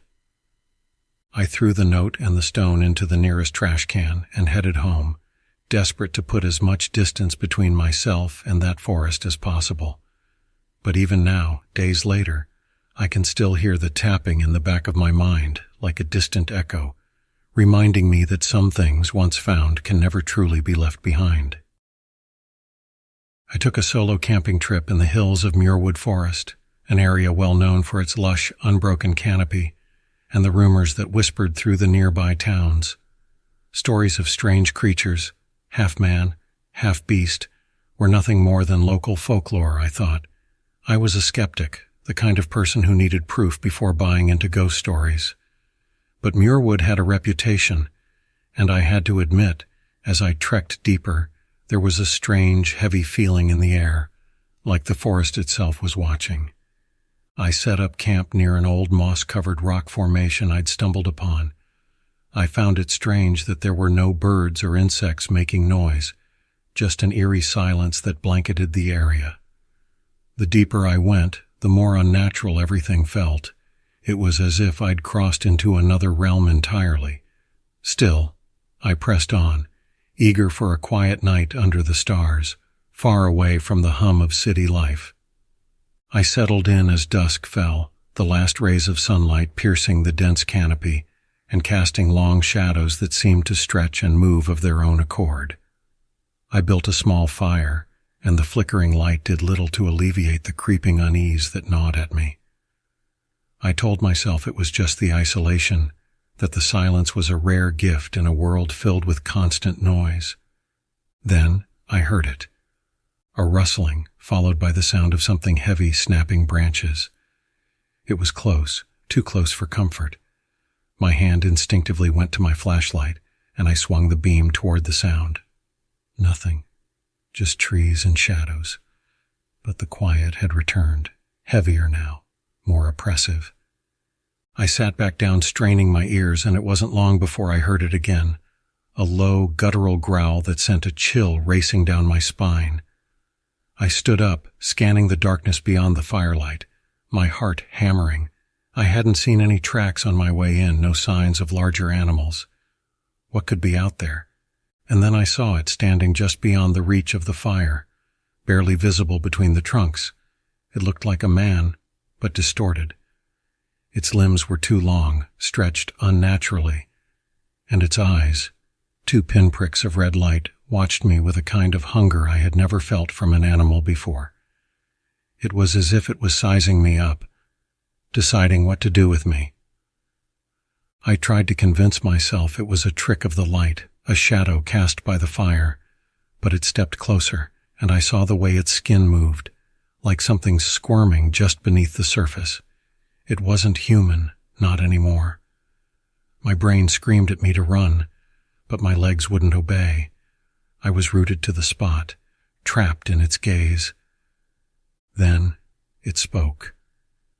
Its voice was a raspy whisper, each word sounding as though it had been dragged from the depths of a long-forgotten tomb. "You should not have come here. This place is ours, and we do not share." Every instinct screamed for me to get away, but I was paralyzed. as if an invisible force held me in place. The thing tilted its head, its mouth stretching into a grotesque grin, and took another step forward, its movements jerky and unnatural like a puppet with broken strings. And then I noticed something horrifying. It was wearing a piece of clothing, something familiar. My mind reeled as I recognized it, an old ranger's jacket, the same kind they issued at the park station. I'd heard stories about a ranger who'd gone missing years ago, presumed lost to the wilderness. They never found his body. But here he, or it, was, wearing what remained of him like a grotesque trophy. The creature's grin widened, and it started to change, its body contorting, reshaping itself. Before my eyes, it shifted into something almost familiar. It took on my own features, a twisted reflection of myself, down to the jacket I wore and the fear in my eyes. I realized then that it wasn't just mimicking me. It was becoming me.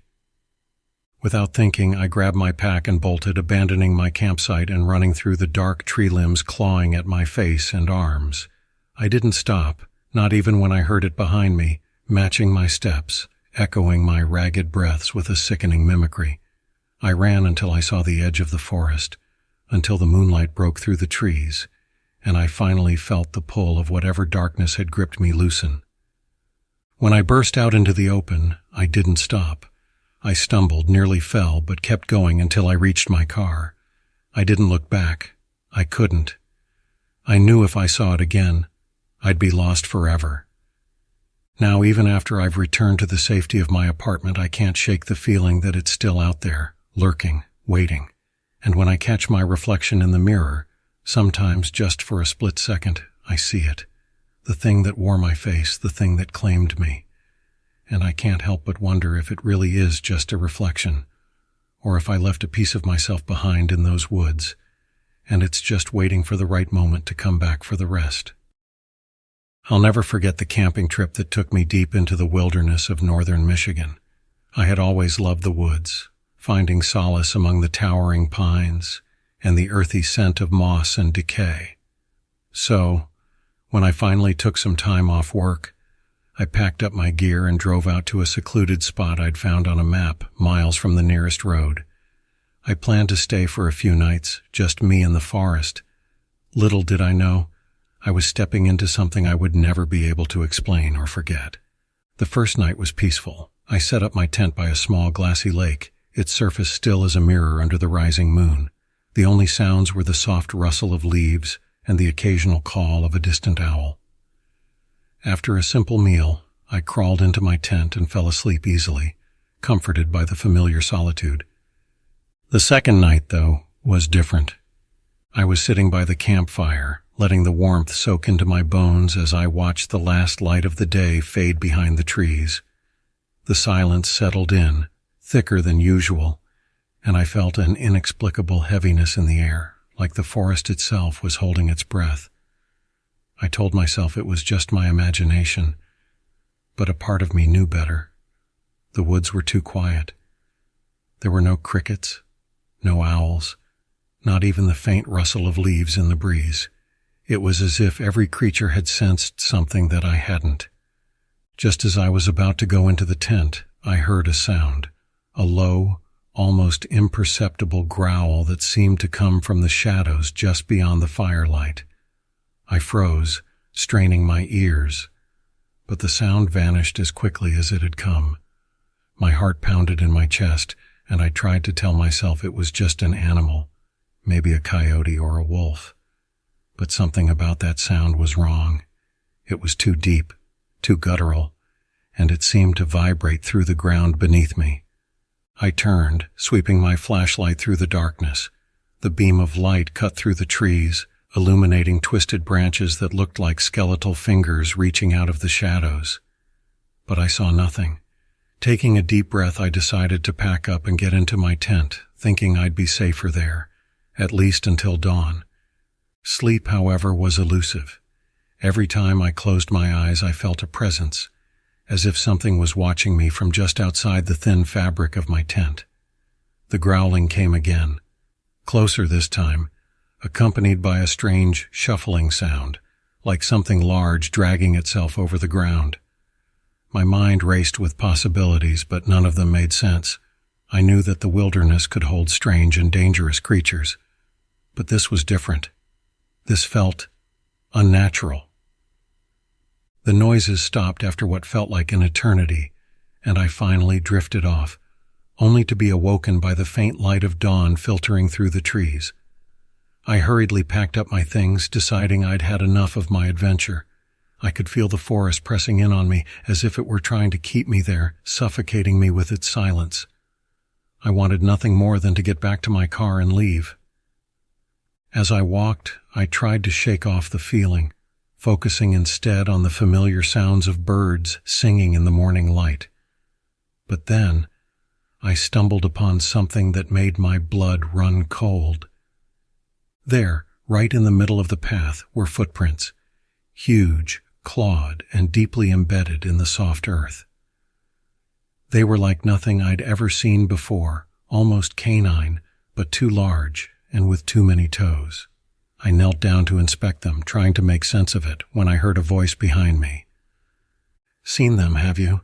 I jumped, nearly dropping my pack, and turned to see a park ranger standing just a few feet away. I hadn't heard him approach, which seemed impossible given the dead leaves and sticks scattered all over the ground. He was tall, his face shadowed by the brim of his hat, and there was something off about him, something I couldn't quite place. Yeah, I managed to stammer. "Do you know what made these?" He glanced at the tracks and then back at me, his eyes narrowing. "Best you forget you saw those," he said, his voice cold and flat. "And you might want to leave these woods sooner rather than later." I nodded, suddenly eager to get away from him as much as whatever creature had left those tracks. I turned and hurried down the path, glancing back only once to find him gone, as if he'd melted into the trees. When I finally reached my car, I threw my pack into the back and sped down the dirt road, not stopping until I was miles away. I couldn't shake the image of those tracks or the way the ranger had looked at me, like he knew something he wasn't telling. It wasn't until I got home and did some research that I learned about the stories of skinwalkers and dogmen, creatures that supposedly roamed these forests, stalking those who dared to intrude. The strangest part? A few days later, I went back to that spot, driven by a need to understand, to prove to myself that it had all been a figment of my imagination. But when I arrived, there was no path, no lake, nothing that looked even remotely familiar. It was as if the forest had swallowed up any trace of where I'd been, leaving only the lingering feeling that I'd ventured somewhere I was never meant to go. And sometimes, late at night, I swear I can still hear that growl, echoing through the trees just beyond my window. I've been camping in these woods before, more times than I can count. I've always found peace in the isolation, miles away from the constant hum of civilization. There's something about the endless sea of trees, the way the forest holds its breath as if it's keeping secrets, that has always drawn me in. But this time something feels off. And now, sitting here in the flickering light of the dying campfire, I can't shake the feeling that I'm being watched. It started small, of course, things like this always do. Rustling in the trees, the kind that makes you glance over your shoulder but quickly dismiss. Animals, I'd told myself. The forest is full of life. You learn to expect it. But that night, the air was heavier, oppressive, like it was pressing down on me, making it hard to breathe. The rustling became more persistent, and I swore I could hear footsteps, slow, deliberate, crunching dead leaves underfoot in a rhythm that didn't match the wind. I was camping with my buddy Derek. The plan had been simple. 2 nights in the backcountry, just us and nature. We set up camp by a small clearing, nestled deep in the woods where no trails reached. By sunset, we were roasting hot dogs over the fire, laughing about old stories. But as darkness swallowed the last bit of light, the forest around us changed. Derek was the first to comment. "You hear that?" he asked, his face illuminated in the orange glow of the flames, eyes darting toward the trees. I nodded, listening. The sound was faint, like distant whispering, I tried to brush it off, but there was an edge to it, something unnatural. It wasn't until we both went quiet, straining to listen, that I heard it, something far off but unmistakable. A howl, long and guttural, nothing like I'd ever heard before. It echoed through the forest, and for the first time in my life I felt a knot of fear tighten in my stomach. "That didn't sound like a coyote," Derek muttered, standing up and grabbing his flashlight. The beam sliced through the darkness but revealed nothing but the dense wall of trees surrounding us. "Probably just a wolf," I said, though even as the words left my mouth, they felt like a lie. The howl was different. There was something wrong about it. It felt too close, too aware of us. The rest of the night passed uneasily. The fire burned low, and we sat in silence, every snap of a branch, every shift of the wind making me jump. I could feel my skin prickling, the back of my neck crawling like I was being stared at from the shadows beyond the fire's reach. At some point we must have fallen asleep, but it was restless. I woke up in the middle of the night to the sound of something heavy moving just outside the tent. It was close, breathing, deep, rattling breaths, like whatever it was savoring the scent of us. I could feel my pulse hammering in my ears. I lay still, terrified, barely breathing. I didn't dare move. I just listened. The sound of footsteps circled our camp, slow and deliberate. Every step seemed to echo inside my skull. Then they stopped, right at the entrance to the tent. There was a long pause, and then I heard it, a low growl. It reverberated through my chest, deep and unnatural. It was close, so close that I could hear the saliva dripping from its maw. I gripped the zipper of the tent, holding it closed, my knuckles white. Derek stirred beside me, whispering, "What is that?" I couldn't answer him. I didn't know. All I knew was that we were not alone, and whatever was out there wasn't human. The growling stopped, and for a long moment there was silence. Then the footsteps resumed, retreating back into the woods, disappearing into the night. Neither of us slept after that. We sat in the tent, listening to the silence, hearts pounding, waiting for dawn. When the sun finally rose, we emerged cautiously. The forest seemed eerily quiet, as though it too was holding its breath. But then we saw the tracks, huge clawed footprints in the soft earth around the tent. They were too large to belong to any animal native to these woods. The strange thing was, the tracks were scattered, almost like they had been stalking us in a wide circle, taunting us. "We need to get out of here," Derek said, his voice trembling. I agreed, and we quickly packed up camp, eager to leave whatever had prowled around us in the night behind. But the forest wasn't done with us yet. As we made our way back down the trail, the feeling of being watched intensified. The air grew colder, unnaturally so. And then I heard it again, the whispering. Only this time it was clearer, more defined. It was a voice garbled and distorted, like it was trying to form words but couldn't quite manage. I spun around, and that's when I saw it. At the edge of the tree line, standing just far enough away to be cloaked in shadow, was a figure. Tall, impossibly tall, with long, twisted limbs and glowing eyes that pierced through the darkness. It stood there, watching us, unmoving. The air around it seemed to ripple like heat rising off pavement, warping its form. I blinked, and it was gone. "Did you see that?" I gasped, grabbing Derek's arm. But he just stared at me, confused, like he hadn't seen anything. "What are you talking about?" he asked, his face pale but his eyes wide with fear. I opened my mouth to explain, but then I saw something that made my blood run cold. Derek's shadow. It wasn't his. It was longer, more twisted, like the thing I had just seen. And then I heard it, that same distorted voice coming from his direction, whispering my name. I stepped back, heart racing, trying to make sense of what was happening. But when I looked at Derek again, his eyes, they weren't his. They glowed, just like the creatures from before. I stumbled backward, running, tearing through the forest without looking back. The sound of footsteps followed, but I didn't dare stop. I ran until I could see the sun breaking through the trees, the sight of the parking lot like a beacon of salvation. But I wasn't alone. I can still feel it. Something is out there, watching me. And sometimes, when the wind is just right, I hear that voice. Whispers calling my name from the dark, telling me it's only a matter of time. I don't know if Derek ever made it out, or if what came back with me was really him, or something else entirely. I've always been a fan of off-the-grid camping. It's the only way I can feel truly disconnected, just me, the trees, and the crackling of the fire at night. I thought nothing could faze me, until last summer, when I went camping in a remote part of the national forest, one of those places where even park rangers rarely patrol. I had no idea how wrong I was about being alone. The hike-in took most of the day, but I knew the spot well, an isolated clearing near a small lake surrounded by thick pines. I'd been there twice before, but always with friends. This time it was just me and my dog, Scout. I liked it that way, no distractions, just the peace of the woods.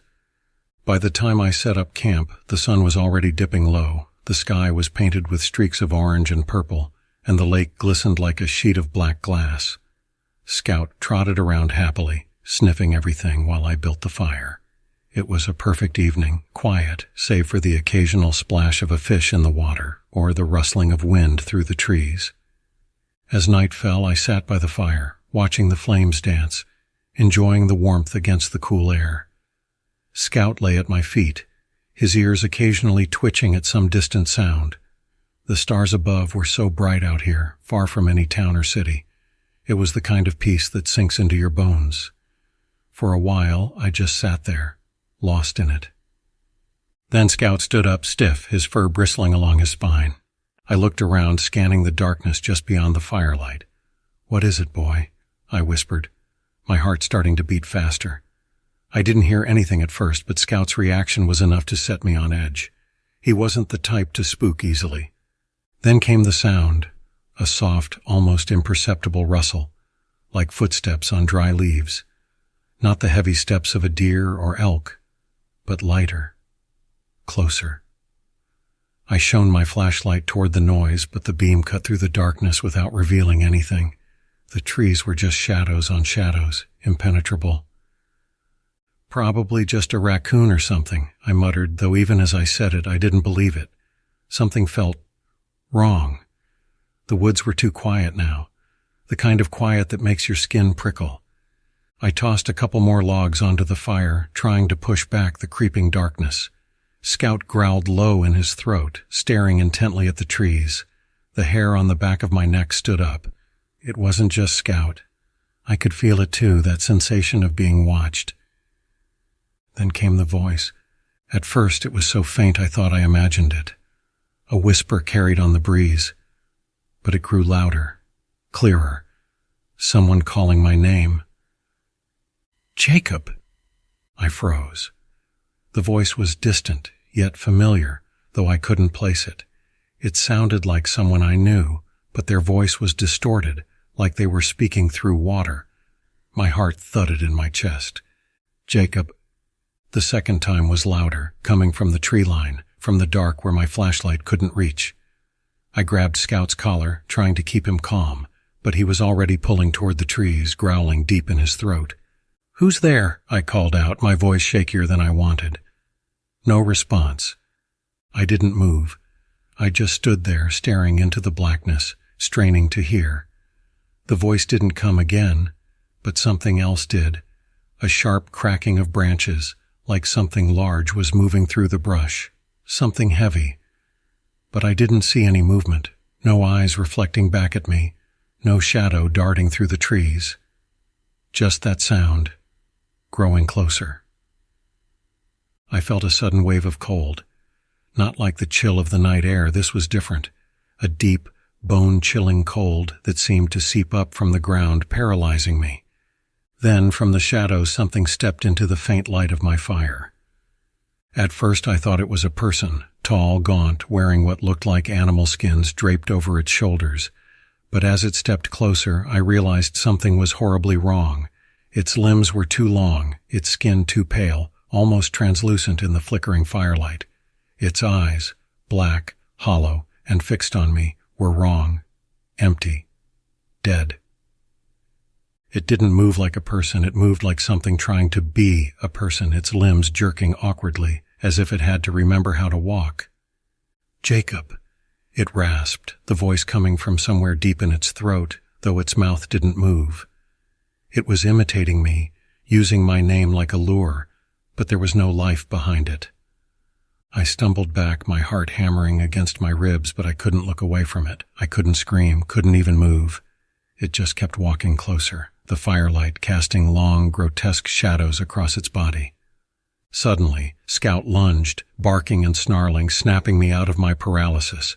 I grabbed his collar, yanking him back, but he was frantic, teeth bared, pulling toward the thing. That's when it stopped, its head tilting unnaturally to one side, like it was studying me. Then, without a sound, it turned and slunk back into the trees, melting into the darkness, as if it had never been there. For a long moment I stood there gasping for breath, my hands shaking.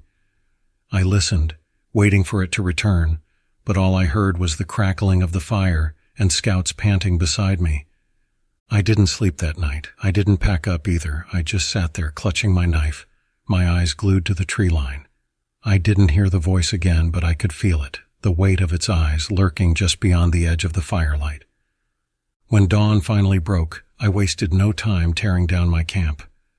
I grabbed my gear, leashed Scout, and hiked out as fast as my legs could carry me. As I reached the trailhead, something made me glance back. Far in the distance, just at the edge of the woods, I saw it, standing between the trees, watching me. Tall, gaunt, and wrong. I don't know what it was, and I don't think I want to. All I know is that I'll never be going back to those woods. And sometimes, late at night, when I'm lying in bed, I think I hear it. That same voice, calling my name. I've always loved camping, the serenity of being far from the city, the clean air, the stars, and the quiet. So when I found a remote spot deep in the woods, miles from the nearest road, I couldn't resist. My buddy Matt bailed at the last minute, so I ended up going alone. Honestly, I didn't mind. A solo trip felt like the perfect way to clear my head. I arrived late afternoon, just as the sun was starting to dip behind the tree line. The campsite was perfect, nestled between towering pines with a small clearing for my tent and a creek nearby for water. I set up quickly, proud of how at ease I was out here. It was peaceful, the only sounds being the rustling leaves and the occasional bird call. But as twilight settled, that peace began to shift. It started with small things. The woods felt different as the light faded. The chirping of crickets seemed muted, the breeze a little too still. I brushed it off as pre-dusk nerves, the kind that come from being truly alone in a place where the shadows are long and the trees stretch tall and dense around you. I built a fire, settling in with a beer, and watched the sky darken. The stars flickered to life, one by one, like tiny beacons of safety. But the longer I sat there, the more I started to notice a sound, soft, rhythmic, like footsteps crunching through leaves just beyond the firelight. I froze, straining my ears. Probably just a deer, I muttered to myself. But the footsteps didn't stop. They circled my campsite, slow, deliberate. I shone my flashlight into the trees. Nothing. I couldn't see past the thick brush. My heart was pounding, but I tried to calm down. There was no one out here but me. It had to be an animal, something curious. Yet, a nagging feeling tugged at my gut, telling me it was something else. Something that knew I was there. After a while, the sound faded, but the unease didn't. I should have left then, packed up and gone back to my truck, but I didn't. Instead, I crawled into my tent, zipped it up tight, and lay there listening. The woods were silent, too silent. No wind, no insects, not even the distant howl of a coyote, just the oppressive, suffocating quiet. And then came the whisper. It was so faint I wasn't sure I heard it at first, but there it was again, clearer this time. It sounded like my name, drifting on the air. My blood ran cold. I sat up, clutching the knife I kept by my side. "Matt," I called out, my voice barely a whisper. It had to be him. Maybe he'd decided to mess with me after all. But deep down I knew that wasn't true. Matt was hours away. The voice was wrong, too. distorted somehow, like it was trying to mimic a human sound but didn't quite know how. "Matt?" I repeated louder now. Silence. I lay back down, gripping the knife tighter, my pulse thudding in my ears. Minutes passed, maybe hours. I couldn't tell. I must have dozed off at some point because the next thing I knew, something was tugging at my tent. I bolted upright, heart slamming into my chest. I could hear the nylon fabric stretching, something scratching against it from the outside like claws or fingers. I held my breath, every muscle tensed. The scratching continued, slow and deliberate, like whatever was out there wanted me to know it was close. I fumbled for my flashlight and shone it at the tent wall. Shadows danced, but nothing solid appeared. The scratching stopped. I sat there, knife in hand, for what felt like an eternity, waiting for it to start again. But it didn't. When dawn finally broke, I crawled out of the tent, exhausted, but relieved to see the light creeping through the trees. The forest seemed normal again, birds chirping, the creek bubbling. That's when I saw the footprints. They circled my campsite, the grass flattened in strange patterns, almost like hooves. But they were long, elongated, not like anything I'd seen before. They led off into the woods, disappearing into the thick brush. I told myself it was nothing, that maybe some animal had wandered through. But deep down, I knew better. I packed up quickly, eager to put distance between myself and whatever had stalked me last night. As I hiked back to my truck, the woods grew unnervingly quiet again. The further I walked, the heavier the silence became, pressing in on me like a physical weight.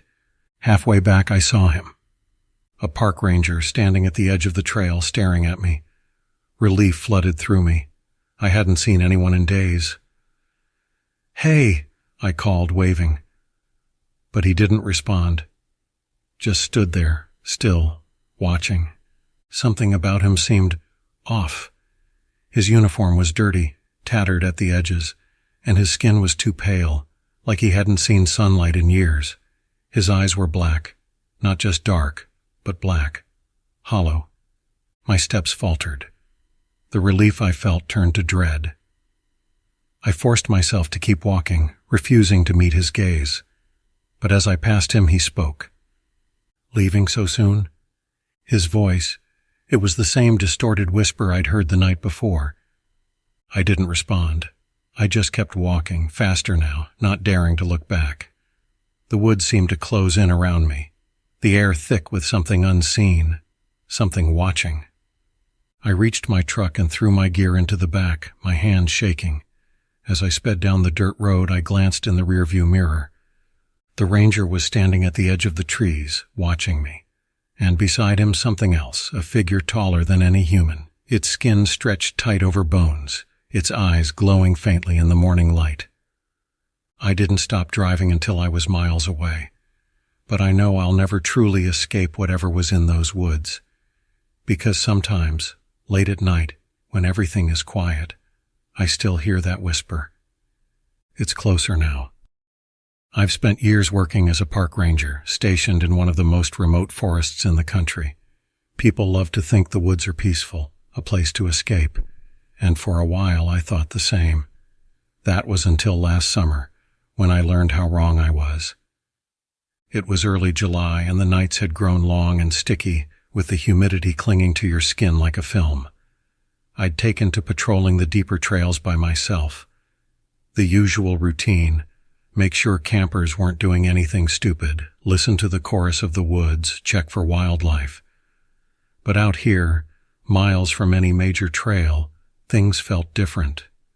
The woods felt wrong, like they were watching me more than I was watching them. It started with the sounds. They were subtle at first, branches snapping in the distance, far beyond where any animal should be moving. I wrote it off as deer or coyotes. But there was something strange about it. The snapping didn't follow the erratic, scattered rhythm of animals. It was slow, deliberate, like something stepping carefully just out of sight. Then came the whispers. I first heard them 2 weeks in. It was just after midnight. The moon was barely a sliver in the sky, and the only sound should have been the wind in the trees. But I heard them, faint, like they were carried on a breeze that didn't exist. Voices muttering in a language I couldn't understand, yet somehow felt like I should know. I stopped dead in my tracks, shining my flashlight through the dense undergrowth. Nothing. Only the tall, swaying trees and the impenetrable darkness beyond them. I didn't mention it to anyone. I'd been out here long enough to know how isolation messes with your head, and I figured the loneliness was getting to me. But the more I tried to rationalize it, the worse it got. I started seeing things, at first just flashes, a shadow darting between trees, the silhouette of something humanoid in the distance, gone when I blinked. But one night, just before dawn, I saw it clearly. I was by the riverbank, a place I often went to clear my head, trying to shake the creeping paranoia that had been building inside me. I was sitting on a rock, listening to the water rush over the stones, when I caught movement out of the corner of my eye. Standing on the other side of the river was something tall and thin, almost human, but wrong. Its limbs were too long, its torso too narrow, and it moved in a way that made my stomach turn. Jerky, like it was learning how to use its body. I stared, frozen, and as I did, it tilted its head toward me, its face hidden in shadow, but I could feel its gaze. I should have run, but I couldn't. My body was locked in place, my breath stuck in my throat. Then just as suddenly as it appeared, it was gone. No sound, no movement, just the empty woods. After that night, I stopped going out alone. I didn't want to admit it, but I was scared. I felt like something was watching me all the time. The whispers grew louder, closer, and I started hearing footsteps behind me on the trails, heavy, deliberate steps that would stop whenever I turned around. My breaking point came on a stormy night, the wind howling through the trees and rain slashing sideways. I was in the station, alone again, when the power went out. The radios crackled with static, and for a while it was just the sound of the storm. Then the whispers came back, but this time they were right outside the door. My heart pounded as I grabbed my flashlight and shone it through the window. There was nothing but the dark shapes of trees thrashing in the wind. But I knew it was out there. I could feel it. I heard footsteps, slow, dragging steps, circling the cabin. My skin crawled as I realized whatever was out there wasn't trying to hide anymore. It wanted me to know it was there. Suddenly the door rattled like something heavy had slammed against it. I jumped back, barely able to keep the beam of my flashlight steady. My breath came in ragged gasps as the door creaked, the wood groaning under the pressure. I backed into the corner of the room, heart hammering in my chest, waiting for the inevitable, waiting for it to break through. Then silence. I didn't dare move for what felt like hours, the rain still pounding on the roof. Slowly, I inched toward the door, listening, straining for any sound outside. Nothing. I opened the door a crack and peered out into the night. And there it was, not 5 feet away, crouched low, staring at me with eyes that gleamed in the dim light of my flashlight. Its body was twisted and wrong, limbs contorted at impossible angles. The face, God, the face. It looked like a man's face stretched over a skull too large for it, the mouth too wide, filled with teeth that were too sharp, too long. It grinned at me, as if amused by my terror. I slammed the door shut and bolted it. My hands were shaking so hard I could barely lock it. The thing outside let out a low guttural sound, something like a laugh, and I knew this was no animal, no cryptid. It was something far worse. The whispers began again, this time inside my head. Clearer now. I understood them. They weren't words, but a feeling, a knowledge. The thing wasn't alone. There were more of them. And they weren't creatures of flesh and blood. They were us. I don't know how long I sat there, huddled in the dark, but by morning, the thing was gone. The forest was quiet again, but it wasn't the same. I wasn't the same. I left the woods the next day and never went back. I've tried to forget, but the truth haunts me. Whatever it was, it wore the faces of the dead. It wasn't a cryptid or some unknown creature. It was something ancient, something that had been in those woods long before any of us, and it was wearing my face when it smiled. The fire crackled softly in front of me, casting flickering shadows against the trees that surrounded our campsite. The dense forest seemed to close in around us, dark and ancient. My two friends, Greg and Sarah, sat across from me, their faces illuminated in the warm glow, but beyond that ring of light, just blackness. We had decided to take a weekend camping trip deep in the woods, a chance to disconnect from the chaos of the city. This place, nestled in the far reaches of the national park, was perfect. No cell service, no noise except for the occasional owl or rustling of leaves in the wind. As the night crept on, the forest seemed to grow eerily still. Even the wind had died down. Sarah had already turned in, curling up inside her tent, leaving Greg and me to finish off the last of our beers. I stared into the fire, feeling a strange sense of unease settling in my gut. "Did you hear that?" Greg suddenly asked, breaking the silence. I paused, listening intently. For a moment all was quiet. Then, there it was, a faint, distant sound, like crying. Soft, but unmistakable. I frowned. Could be an animal. Greg shook his head. "No, it sounds like a person." A chill ran down my spine as I strained to listen again. The crying was faint, almost drowned by the crackling fire, but it was there, coming from deeper in the woods. A child, maybe? Or a woman? "I don't like this," I muttered. Greg stood up, peering into the thick trees. "What if someone's lost out there? We should go check." I wasn't thrilled about the idea of wandering into the dark, but the thought of someone in trouble gnawed at me. Reluctantly, I grabbed my flashlight and we set off, leaving the warm glow of the fire behind. As we ventured deeper into the forest, the crying grew louder, more distinct. It was definitely a woman, or at least, it sounded like one. The beam of my flashlight cut through the thick trees, casting eerie shapes on the trunks. The farther we walked, the more the sense of isolation gnawed at me. The darkness felt alive somehow, pressing in from all sides. I couldn't shake the feeling that we were being watched. Greg was a few steps ahead of me when he suddenly stopped. His body went rigid. "Do you see that?" he whispered, pointing. I followed his gaze. At the edge of my flashlight's reach, just beyond the trees, I saw her. A figure, pale and thin, standing perfectly still among the shadows. She was turned away from us, but her long hair hung down, matted and wet, and her arms dangled lifelessly at her sides. "Hey!" Greg called out, his voice echoing in the emptiness.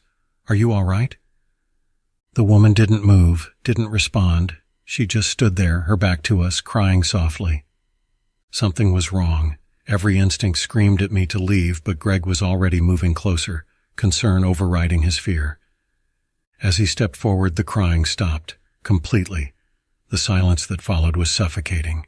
Greg froze, inches away from her now. Slowly, the woman's head began to turn, too slowly, too unnaturally, like a glitch in a video. And then, she smiled. Her mouth stretched impossibly wide, far beyond what any human mouth should. Her skin rippled, almost like it was shifting, and that's when I saw it. Her eyes, hollow and black, stared into mine, not with sadness, but with hunger. My breath caught in my throat. Greg took a step back, stumbling. We need to go," he stammered, but it was too late. She moved faster than I could have ever imagined. One moment she was standing still, the next she was right in front of Greg, her twisted face inches from his. But it wasn't a woman anymore. The skin was sagging, peeling, revealing something dark and skeletal underneath. Greg screamed. He tried to run, but her long, clawed fingers wrapped around his neck, lifting him off the ground like he weighed nothing. I stumbled back, heart racing, terror freezing me in place. I wanted to help, to do something, but I couldn't move. I couldn't think. And then, she spoke. Only it wasn't her voice. It was Greg's. "Help me," she whispered, mimicking his exact tone, his exact fear. "Please." The sound of it, Greg's voice coming from that thing, snapped me out of my paralysis. I turned and ran. I didn't look back, even as I heard Greg's cries echoing through the trees. I don't know how long I ran, but eventually I collapsed near the campsite, gasping for breath. The fire had died down to embers, the only light in the encroaching darkness. Suddenly, a figure appeared from the shadows, a man wearing the uniform of a park ranger. Relief flooded me. "Thank God," I gasped. "You have to help. Something got Greg." The ranger's face was hidden in shadow, but I could see his eyes glinting in the low light. "You're lucky," he said in a low, calm voice. "Not many make it out after seeing one of those." I nodded frantically. "What was it?" He stepped closer, his boots silent on the forest floor. "Skinwalker," he said, his voice strangely flat. "Takes the form of what it kills. Mimics its victims." I shuddered, every hair on my body standing on end. "We need to go back. We need to—" He raised a hand, silencing me. "Don't worry about Greg." I blinked, confused. "What do you mean?" The ranger smiled then, a slow, unsettling grin. "He's already here." And with that, the ranger's face began to change, his skin rippled and contorted, melting away to reveal something all too familiar, the wide, inhuman smile of the creature I had just run from. The last thing I heard was my own voice, laughing. That was the first thing the park ranger said to us. His voice was low, gravelly, like he'd smoked a pack too many in his life, but something about his tone made my skin prickle. We'd just arrived at the campsite. Me, my girlfriend Sarah, and our friend Tom. It was supposed to be a weekend getaway. Just us, the wilderness, and some peace away from the chaos of the city. But from the moment we pulled up, something felt off. The ranger stood there leaning against his truck, watching us with eyes that seemed too tired for the middle of the day. He didn't smile, didn't welcome us, just warned us. I laughed it off at first, trying to ease the tension. "Watching us? You mean like bears or something?" He didn't laugh. Instead, his eyes flickered to the tree line, where the pines stood tall and dark, their branches swaying lightly in the breeze. "Not bears," he muttered. "Things older than that, things that wear faces that ain't their own." Sarah shifted uncomfortably next to me, and Tom let out a nervous chuckle. But the ranger just stared at us, his gaze hard and cold. "Stick close to the fire at night," he said. "Don't wander too far, and if you hear someone calling your name from the woods, don't answer." With that, he turned and climbed into his truck, leaving us standing there in the middle of the clearing, a heavy silence settling in his wake. The sun was still up, but it already felt like dusk. The first night wasn't too bad. We set up our tents, made a fire, and tried to shake off the ranger's creepy words. Tom was the first to break the tension, cracking jokes and passing around beers. We laughed, toasted to a good weekend, and the forest around us seemed to lighten up just a bit. But later that night, when the fire had died down and the stars flickered coldly overhead, I heard it. A sound. It was faint at first, almost like the wind whispering through the trees. But then, louder. Crunch. Crunch. Like footsteps, but too slow, too deliberate to be an animal. Sarah stirred beside me, waking up just as I held my breath, listening. I glanced at Tom's tent across the fire, wondering if he'd heard it too. Crunch. I sat up slowly, trying not to make a sound, peering into the darkness beyond the fire's dying embers. The trees loomed, shadows thicker than they should be, their branches swaying with a rhythm that didn't match the breeze. And then I saw it, a figure, just beyond the first line of trees. It looked like a person, but there was something wrong. Their movements were jerky, too stiff, like they didn't quite know how to move right. My heart pounded in my chest as I squinted, trying to make sense of what I was seeing. "Tom?" I whispered, but the figure didn't respond. It just stood there, swaying slightly, staring. "Tom," I said louder, panic creeping into my voice. But when I looked back at his tent, the flap was zipped tight. There was no way he'd left without me hearing. Sarah grabbed my arm, her voice trembling. "What is that?"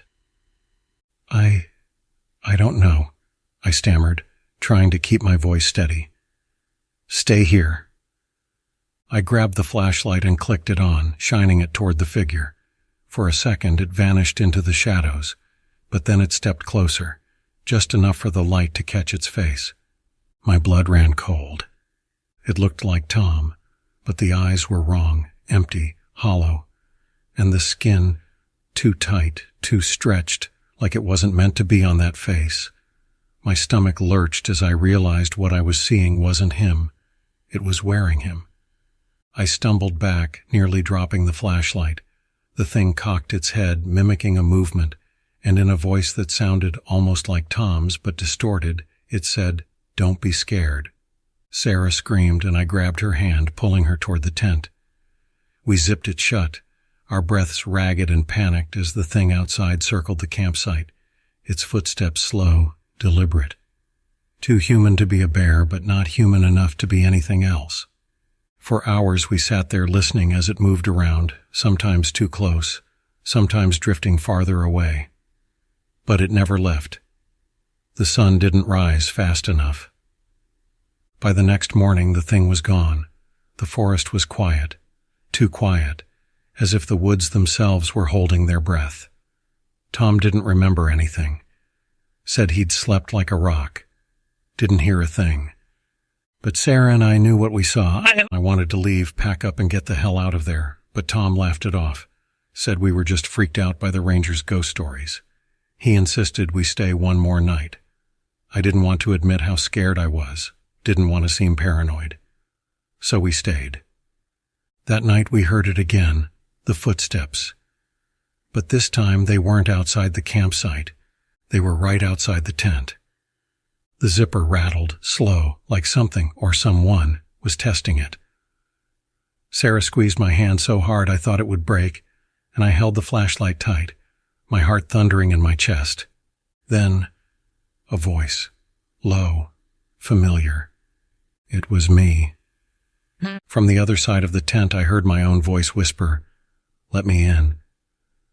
The morning came with silence. No footsteps, no voices, no ranger. Just a feeling. Something darker had moved through those woods that night. Tom still didn't believe us, but when we packed up to leave, I could see the fear in his eyes. He heard it too, even if he wouldn't admit it. As we drove away, I looked back at the trees. The shadows seemed to shift, move, and just before the tree line disappeared, I saw a figure, standing there, watching. It looked just like me, and then it smiled. You ever feel the woods watching you? Now I know what the ranger meant. It started like any other camping trip, a weekend getaway, just me, my brother Ethan, and our friends Sarah and Tom. We had been planning it for months, eager to escape the suffocating city life for the serenity of the backcountry. We picked a spot we found online, Wolf Hollow. It wasn't on any official map, but Tom said he'd heard about it from a friend who swore it was the perfect place. Quiet, isolated, and untouched. Exactly what we were looking for. The hike in was rough, though. The trail was overgrown, more like a suggestion of a path than a real one, and by the time we got to the clearing where we set up camp, it was already late afternoon. The trees loomed high overhead, casting long shadows that made everything seem darker than it should have been. But the clearing itself was beautiful, surrounded by thick woods, a small stream trickling nearby. It felt like we were the only people for miles. We spent the evening like you'd expect, setting up tents, gathering firewood, and cooking dinner over the campfire. Everything felt normal at first. But as the sun dipped behind the trees, the forest became unnervingly silent. No crickets, no birds, just this heavy, oppressive stillness. We joked about it, of course. Tom said it was probably called Wolf Hollow for a reason, and maybe the wolves were hiding nearby, watching us. We laughed it off, but something about his words stuck with me. That night I woke up to the sound of something moving just outside my tent. At first I thought it was one of the others, maybe Ethan getting up to use the bathroom. But as I lay there, listening, I realized whatever was out there wasn't human. The footsteps were too heavy, too deliberate, slow, crunching through the underbrush. I held my breath, listening. The steps circled the campsite once, then twice, before stopping right next to my tent. I didn't dare move. I don't know how long I stayed like that, my heart pounding in my chest, but eventually the sound moved away, fading into the trees. I told myself it was just an animal. A deer, maybe. A bear, at worst. But deep down I knew something wasn't right. The next morning I mentioned it to Ethan and Tom. They brushed it off, saying it was probably nothing, but I could tell Sarah was spooked. She hadn't slept well either, she said, claiming she'd heard something too. Something breathing, low and heavy, just outside her tent. We decided to hike a bit that day, explore the area, but the deeper we went into the forest, the more uneasy I felt. The trees were strange here, twisted and gnarled, with patches of moss that almost seemed to pulse underfoot. And then there were the tracks, huge clawed prints unlike anything I'd ever seen. Too big to be a wolf or a bear. Probably just some animal we don't know about, Tom said, but his voice lacked confidence. As we continued, we stumbled upon something odd, an old cabin half hidden by the forest. It looked abandoned, its roof caved in and the wood rotting away. But what caught our attention wasn't the building itself, but the markings around it. Symbols carved into the trees and the ground, strange and unnerving, like something out of a nightmare. We didn't go inside. Something about that place felt wrong, like we weren't supposed to be there. Sarah snapped a photo, but we all agreed to head back to camp. The air felt heavy, and I couldn't shake the feeling that we were being watched. That night the noises came back, louder this time. Not just footsteps, but something more. Snapping branches, a low growl, and then voices, faint but unmistakable, like whispers carried on the wind, except they weren't speaking English. The words were guttural, animalistic. Sarah was the first to crack. She insisted we leave, pack up and go back to the car that night, but Tom wasn't having it. "Come on, it's just the woods messing with us. We're tired. Let's just sleep and we'll head out in the morning." But sleep didn't come, not for me, not for any of us. Around midnight, the sounds returned, closer now. I stepped out of my tent, flashlight in hand, to find Ethan already outside, his face pale. "Do you hear that?" he whispered. We stood there listening to the whispers growing louder, the trees around us shifting unnaturally, like they were alive. And then, just beyond the reach of my flashlight, I saw it. A figure. Tall, hunched, with glowing yellow eyes that blinked slowly as it watched us from the shadows. It wasn't human. Before I could say anything, Sarah screamed. She was standing near the fire, her flashlight shaking in her hand. "Something's out there." That's when Tom burst out of his tent, his eyes wild. "We need to go. Now." We grabbed what we could and started running. The forest closed in around us, the path we had hiked in on seemingly gone, swallowed by the trees. The whispers followed us, getting louder, closer, and the figures, those tall, twisted things, moved through the trees like shadows, always just out of sight but never far. I don't know how long we ran. It felt like hours, maybe more.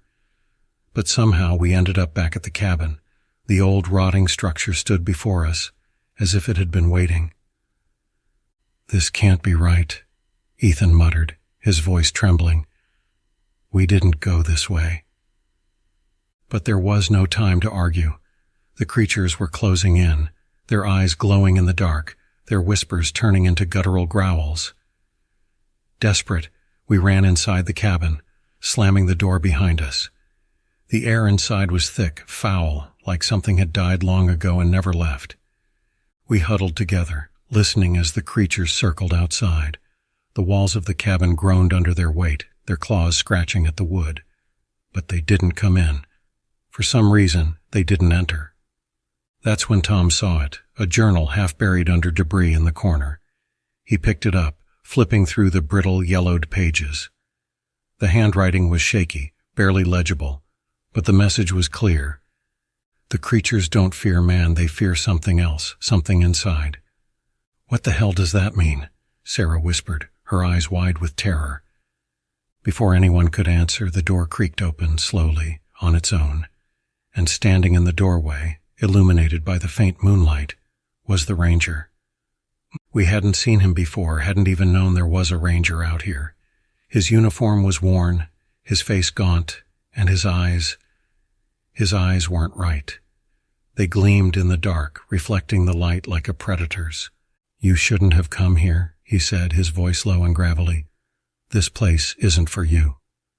Tom stepped forward, desperate. "Please, we need help. There's something out there." "I know," the ranger interrupted, his face expressionless. "I've been watching." Before we could react, his body began to shift. His limbs elongated, his skin pulling tight against his bones. The same glowing eyes we'd seen in the woods now stared back at us from his twisted, inhuman face. "You were never supposed to leave," he hissed, and that's when I realized we weren't being hunted, we were being herded. Back to the cabin, back to him, because the creatures outside, they weren't the predators. He was, and we were already his prey. When I set out on my hike, I didn't expect anything beyond a weekend of solitude. Just me, my backpack, and a sprawling forest in late October. The leaves were changing, their fiery reds and oranges reflected in the gentle streams and lakes that dotted the wilderness. I chose to venture to Timberwell Woods, a stretch of dense forest known for its stunning views and winding trails. It was remote, but that was the point, to disappear for a bit and find a pocket of peace away from the bustle of daily life. I arrived at the trailhead just after noon, planning to hike in for a few hours, pitch my tent, and spend the night beneath the stars. The hike was pleasant, and the path was well worn. As the day wore on, the late afternoon sunlight dappled the forest floor, casting long, shifting shadows across my path. I set up camp by a small clearing just off the main trail, a perfect spot. At least that's what I thought at the time. I started a small campfire and cooked some food, watching the sun disappear behind the jagged peaks in the distance. That's when I noticed him, the man on the trail. He seemed to come out of nowhere, appearing almost like a mirage at the edge of my firelight. He was tall, lanky, wearing what looked like an old-fashioned hiker's outfit, a canvas jacket, woolen pants, and a wide-brimmed hat that hid his face in shadow. I remember raising my hand in a friendly wave. "Hey there," I called out, trying to sound relaxed despite the way my voice cracked. "Need any help?" The man didn't respond. He just stood there, motionless. It was like he was trying to blend into the trees behind him, but his posture was all wrong. Too stiff, too rigid. I could only see his silhouette, but it seemed like he was facing me, watching. I tried again. "Do you need something? Lost?" Still nothing. I felt a shiver that had nothing to do with the cold. There was something off about him, the way he stood, so still, like a mannequin in a shop window. Just when I was about to call out a third time, he stepped back into the darkness and vanished.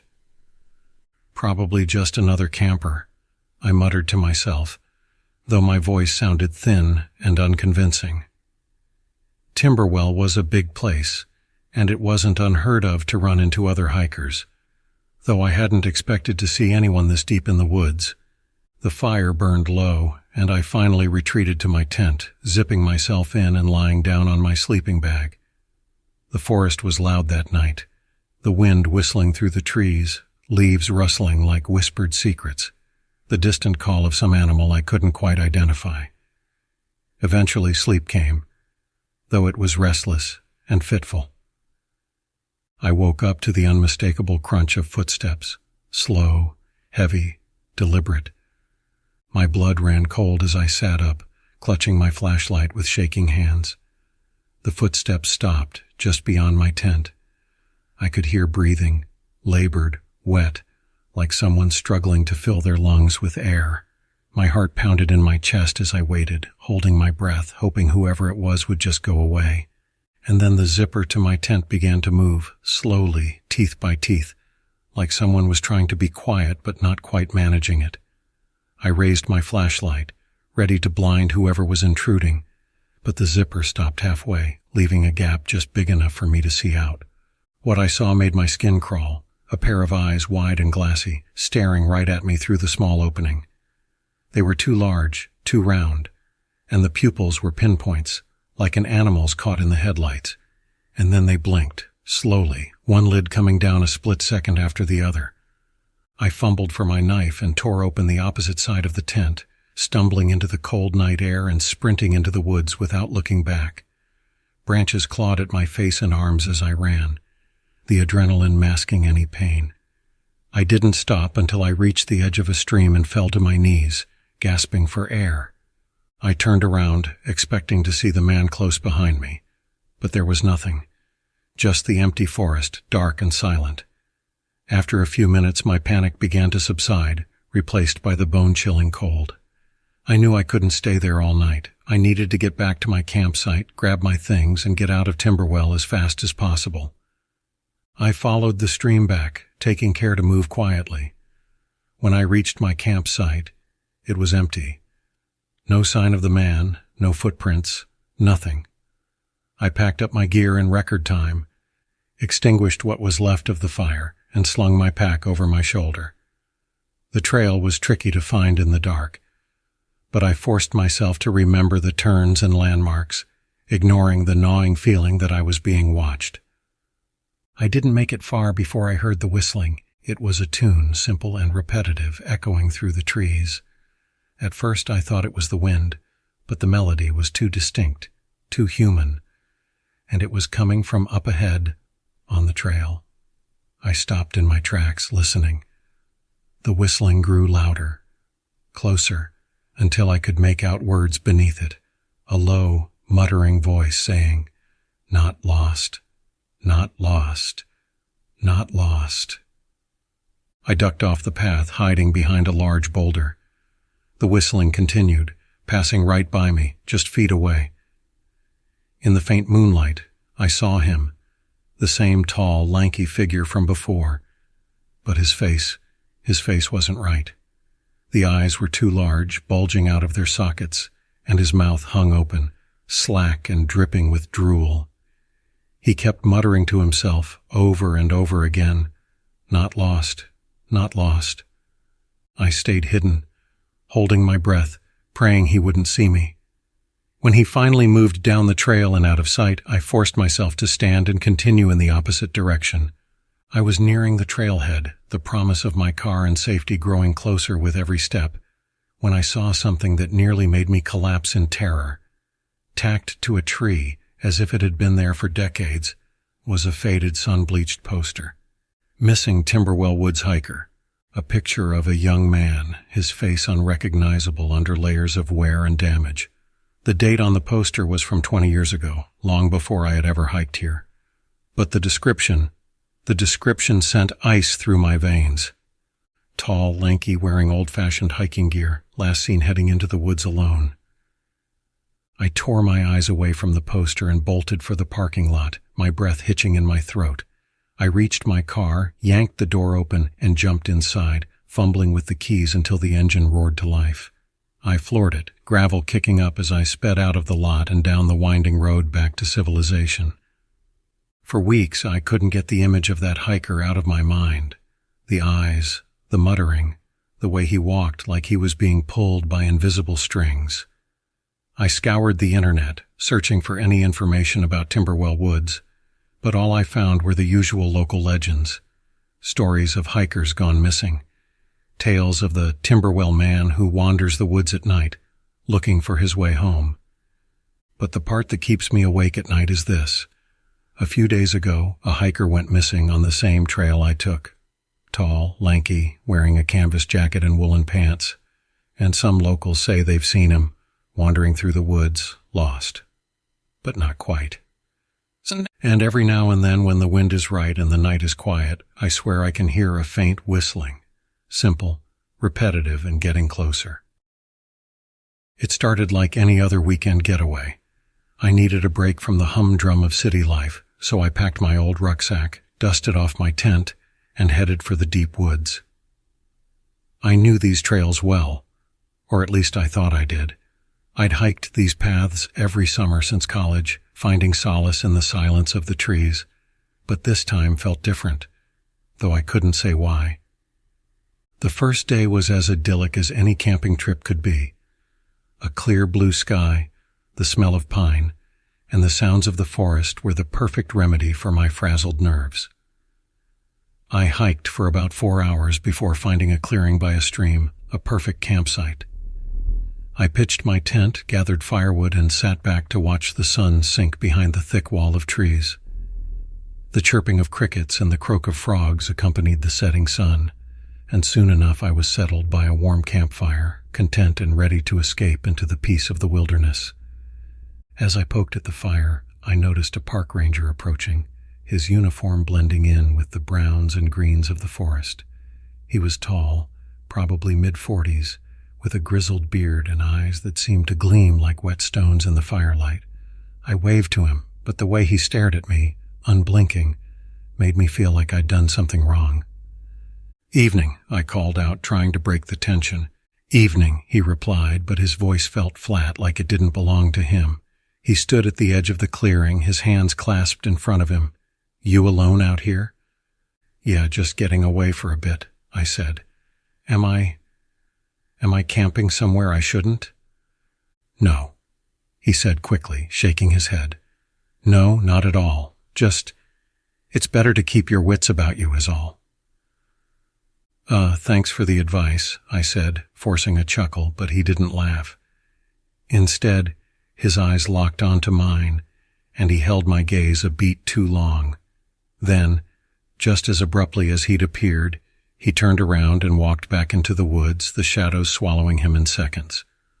I was left with the unsettling feeling that he'd never really left, like his presence had soaked into the trees around me. That night, as I lay in my tent, I couldn't shake the memory of those eyes. I convinced myself it was just the isolation playing tricks on my mind. But then I heard it, the crunch of twigs. At first, I thought it might be deer, but the footsteps were too heavy, too deliberate. I held my breath, listening. Crunch, crunch, crunch. They were circling my campsite, moving slowly, deliberately. I reached for the hunting knife strapped to my belt and silently prayed they'd pass. The sounds continued for what felt like hours before drifting away into the depths of the woods. The next morning, I found tracks around my tent, bare human-like footprints but twisted. The toes were elongated, splayed wider than any human foot should be. I tried to rationalize it. Maybe the ranger had been checking on me. But why barefoot? And why were they so distorted? Despite the unease prickling my spine, I decided to stay. It was just one more night, and I wasn't going to let some odd footprints ruin my trip. The day went by uneventfully, but as the sun dipped low and the sky turned to the bruised colors of twilight, I felt the forest closing in on me. That was when I heard it. A low growl echoing through the woods. It wasn't the growl of a bear or any animal I recognized. It was guttural, almost like a voice trying to form words but failing. I spun around, scanning the trees. Nothing. My heart raced as I quickly piled wood onto the fire, hoping the flames would keep whatever it was at bay. I didn't dare venture into the woods to investigate. Instead, I sat by the fire with my knife clutched tightly in my hand, my eyes darting between the darkness and the flickering flames. It wasn't long before I saw them, two eyes glinting from the shadows like twin embers. They were high off the ground, taller than a man, and they didn't blink. I stood up, trying to make myself appear larger, but those eyes didn't flinch. They just stared. "Who's out there?" I yelled, trying to sound braver than I felt. But the only response was a low, drawn-out growl that seemed to rattle the leaves around me. The eyes vanished, and the growl faded into the woods. I stayed by the fire until dawn, jumping at every rustle, every snap of a twig. When morning came, I was exhausted and jittery, but more determined than ever to leave. I quickly packed my gear and started down the trail, not daring to look back. I walked for hours, but the woods seemed endless, like the trail was leading me in circles. That was when I stumbled upon the ranger. He stood in the middle of the trail, blocking my path. His expression was blank, but his eyes were the same glinting, unblinking eyes I'd seen last night. "You're leaving?" he asked, his voice carrying a strange cadence, like he was struggling to remember how to speak. Yeah, something's not right out here," I said, my voice trembling. The ranger nodded slowly, almost mechanically. "That's it wise," he said. "You should always leave before they get too close." "Before who gets too close?" I asked, my grip tightening on the knife still tucked in my belt. "Before they—" He trailed off, looking down at the ground. When he looked back up, his face was twisted into an unsettling smile, one that didn't reach his eyes. "Never mind. Just go. Quickly." I sidestepped around him and hurried down the path, but I couldn't shake the feeling of his eyes on my back, following me through the trees. The further I walked, the more I noticed the forest growing eerily silent. No birds, no insects. Just an oppressive quiet that made every footfall sound like thunder. Suddenly I heard a familiar growl, the same low rumbling growl from the night before. I broke into a run, my lungs burning as I tore through the underbrush, the growling growing louder, closer, and then I saw it. A shape, hulking and monstrous, emerging from the shadows. It was like a wolf, but twisted and wrong, standing upright with elongated limbs and a face that was almost human. Almost. I sprinted faster than I thought possible, my only thought being to get to the ranger station. When I finally saw the small cabin through the trees, I felt a glimmer of hope. I burst through the door, gasping for breath. But inside, my hope died. The ranger was there, sitting calmly behind a desk, staring straight at me. Except, it wasn't him. Not really. His face seemed wrong. His eyes were vacant, like a puppet's. And then, in one slow, jerky motion, he stood up and pointed to the corner of the room. There, lying in a heap of ragged clothes, was the real park ranger, lifeless, his body torn apart as if by something with claws. I staggered back, the realization dawning on me. The creature behind the desk, wearing the ranger's skin like a mask, let out a low, familiar growl. "Always leave, before they get too close," it rasped, its voice warping into a guttural snarl as it took a step toward me. And then everything went black. When I woke up, I was lying by the side of the highway, my gear strewn around me like I'd been dumped there. My hands were covered in blood, and the knife was gone. But what haunts me most is that I don't remember how I got there. And when I look into the mirror, sometimes just for a moment, I swear I see a glint in my eyes, a glint that doesn't belong to me. We thought it would be a fun idea to spend the weekend in the deep woods, far from the noise and stress of the city. I wasn't much of an outdoorsman, but my girlfriend Lily loved camping, and our friends Mark and Julia were always up for an adventure. So, when Mark found a remote spot in the Eldridge Forest, a place so secluded it didn't even show up on most maps, we were all in. The drive took hours, winding along narrow roads that gradually disappeared into rough trails. By the time we reached the trailhead, the sun was low, casting long shadows through the dense trees. There was something off about the place, something that felt ancient and untouched. The air smelled earthy and damp, and even though it was early autumn, a biting chill clung to the wind. The hike to the campsite took another hour, deeper into the forest, away from any other people or signs of civilization. By the time we set up our tents, it was almost dark, and the moon hadn't yet risen. There was no cell service, no lights, just the deep, pressing silence of the wilderness around us. We gathered around the fire, eating, drinking, and telling stories. The sky was so clear that the stars seemed to burn through the canopy above us. It should have been peaceful, but even then, I felt on edge.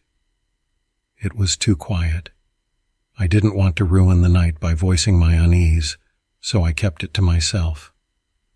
As the night wore on, the conversation died down and we sat there, listening to the fire crackle and pop. That's when the first noise came, a distant, faint sound, barely audible, like someone stepping on dry leaves far away. "Did you hear that?" Julia asked, her voice barely above a whisper. Mark shrugged. Probably an animal. But I could tell he didn't believe it. There was something about that sound. It wasn't random, it was deliberate, slow, like someone, or something, was moving just out of sight, staying at the edge of our awareness. Lily shifted closer to me, her face illuminated by the firelight. "Maybe we should call it a night," she suggested. We all agreed, not wanting to admit that the sound had unnerved us more than we cared to let on. We doused the fire and retreated to our tents. I lay next to Lily, staring at the tent's ceiling, listening to the eerie quiet outside. The forest seemed alive with silence, as if waiting for something. I must have dozed off at some point, but what woke me up later was the unmistakable sound of footsteps, closer this time. My heart pounded as I held my breath, listening. The steps were slow, shuffling, as if someone was dragging their feet through the leaves just outside our tent. I shook Lily awake, but before I could say anything, we both heard it. A voice. Quiet, distorted, barely more than a whisper. "Help me." It was a woman's voice, but it sounded wrong. It was too soft, too distant, like it was being spoken through a thick fog. My blood turned to ice. Lily sat up, eyes wide. "Did you hear that?" she mouthed. I nodded, too scared to speak. The voice came again, this time a little louder. "Help me, please." It was coming from the direction of the woods, just beyond the clearing where our tents were set up. I grabbed the flashlight and unzipped the tent as quietly as I could. Lily grabbed my arm. "Don't go out there," she whispered. But I had to see. I had to know if someone was out there, lost or hurt. I crept outside, my heart pounding in my ears, and shone the light into the trees. The beam cut through the darkness, illuminating the thick trunks and undergrowth, but there was nothing. No one. That's when Mark unzipped his tent and stepped out, holding a flashlight of his own. "You heard it too, didn't you?" I nodded. He shined his light into the same spot I had been looking. The voice came again, louder this time, clearer. "Help me, over here." It was coming from deeper in the woods. Without thinking, Mark took a few steps toward the trees. "Maybe someone's lost," he muttered, more to himself than to me. "Wait," I said, grabbing his arm. "Something's not right. That voice. It sounds off." But Mark pulled away. If someone needs help, we can't just ignore it. Before I could stop him, he was walking into the woods, the beam of his flashlight bouncing as he moved between the trees. I stood frozen for a moment, my instincts screaming at me not to follow, but I couldn't let him go alone. I turned back to look at Lily and Julia, who were both standing just outside their tent, watching with wide, fearful eyes. "I'll be right back," I lied, knowing full well I wasn't sure of that. I jogged to catch up with Mark. He was a few yards ahead of me, moving quickly, the voice still calling out to us, though it sounded wrong. The closer we got, the more distorted it became, like a broken record, repeating the same phrase over and over. "Help me over here." We walked for what felt like forever, deeper and deeper into the woods, until the campsite was just a memory. The trees became denser, the darkness more oppressive, and then the voice stopped. Mark paused, shining his flashlight in a wide arc. "Hello?" he called out. "Where are you?" There was no answer, just silence. I felt it then, the presence, a deep, unsettling feeling that we were being watched. I turned around slowly, shining my light into the trees behind us. That's when I saw it, just for a second. A figure standing impossibly tall, its limbs long and twisted, its face was wrong. It was pale, too pale, and its eyes were black voids, staring directly at me. I gasped and stumbled backward, grabbing Mark's arm. "We need to go," I hissed, my voice barely more than a whisper. He didn't argue. We turned and ran, not caring about the noise we made, just desperate to get back to the campsite. The voice started again, but this time it was different. Mocking, distorted beyond recognition. "Help me, over here." It was closer now, much closer, and coming from all around us. We ran faster, the trees blurring past us. I could hear footsteps behind us, heavy and slow, keeping pace. When we finally burst through the trees into the clearing, Lily and Julia were already packing up the tents, their faces pale and terrified. They didn't ask what happened. They didn't need to. We all knew. We threw everything into our bags, not bothering to fold or organize. As we hurried to the car, I stole one last glance back at the trees. There, at the edge of the clearing, was the figure. It stood motionless, its head tilted at an unnatural angle, watching us with those empty black eyes. The drive back to the city was silent, none of us daring to speak, but I could still hear the voice in my head, that sick, twisted mockery of a plea for help. And as we sped down the dark, empty roads, I had the unmistakable feeling that we hadn't left it behind. It's strange how the woods change at night. During the day, the forest is full of life, birds chirping, leaves rustling, and the occasional deer slipping through the brush. But when the sun sets and darkness claims the trees, it's as if the whole place holds its breath. The air grows thicker, the shadows deepen, and something in the stillness makes you feel watched. I've always loved camping, though. Something about being disconnected from the world, the raw isolation of it, appealed to me. But after this last trip, I'll never step foot in the woods again. It was a solo trip, a decision I regret more than anything now. I had chosen a remote section of the forest, one far off the beaten paths. No marked trails, no fellow campers. Just me and miles of dense, untouched wilderness. It was perfect. I wanted quiet. A few days to myself. The first night went as expected, a crackling fire, a sky so clear the stars looked like diamonds scattered on velvet, and the peaceful sounds of the forest settling in for the night. But it was the second night when things started to feel off. I had been hiking all day, exploring the deeper parts of the woods, and returned to my camp just before sunset. As I was preparing dinner, I noticed the forest had gone completely silent. No birds, no wind, not even the distant hum of insects. The stillness was unnerving, but I brushed it off. Maybe it was just that time of night. Maybe the animals were quieting down for the evening. But as the night dragged on, the silence persisted. It was around midnight when I heard it, the distant snapping of branches, heavy and deliberate. I froze, listening. The sound was far off, but it didn't belong. It was too slow for an animal, too rhythmic. I shone my flashlight into the darkness, the beam cutting through the trees, but there was nothing. No movement. No eyes reflecting back at me. Just empty forest. I tried to sleep, but my nerves wouldn't let me. Every time I started to drift off, I'd hear it again, closer this time. Branches cracking, twigs snapping. Whatever it was coming toward me.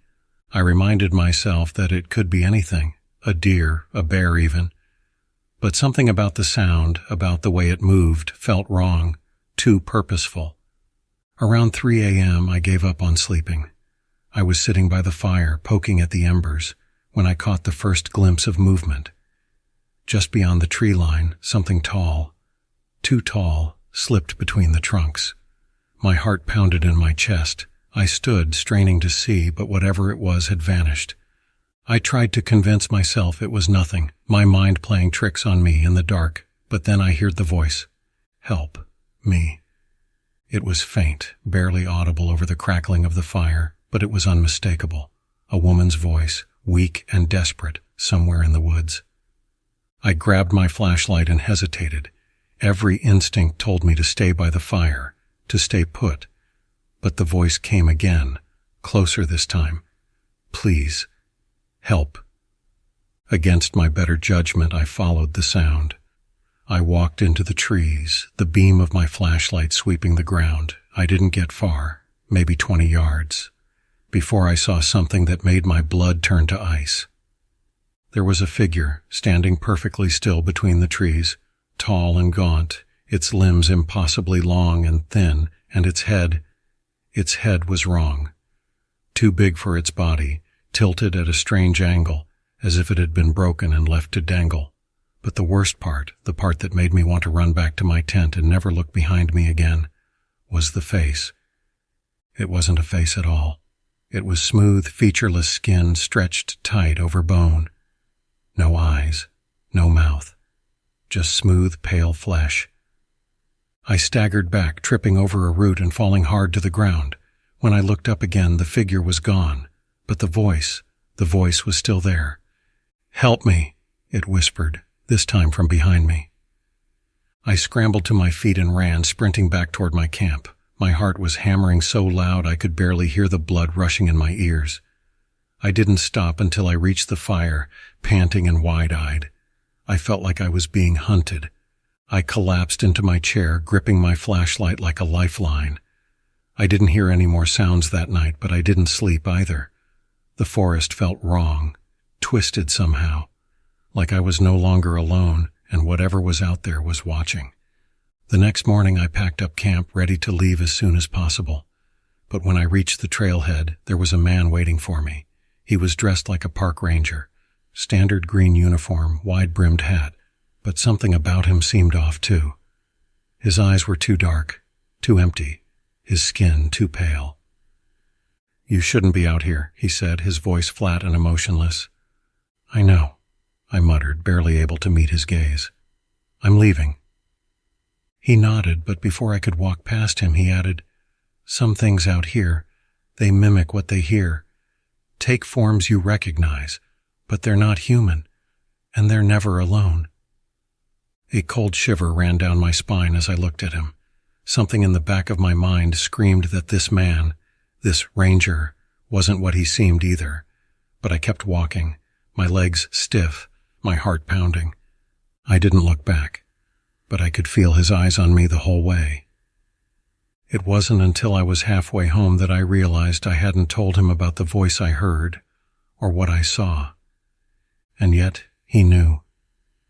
And now late at night I hear it again, faint, drifting through the trees beyond my house, that same voice. "Help me."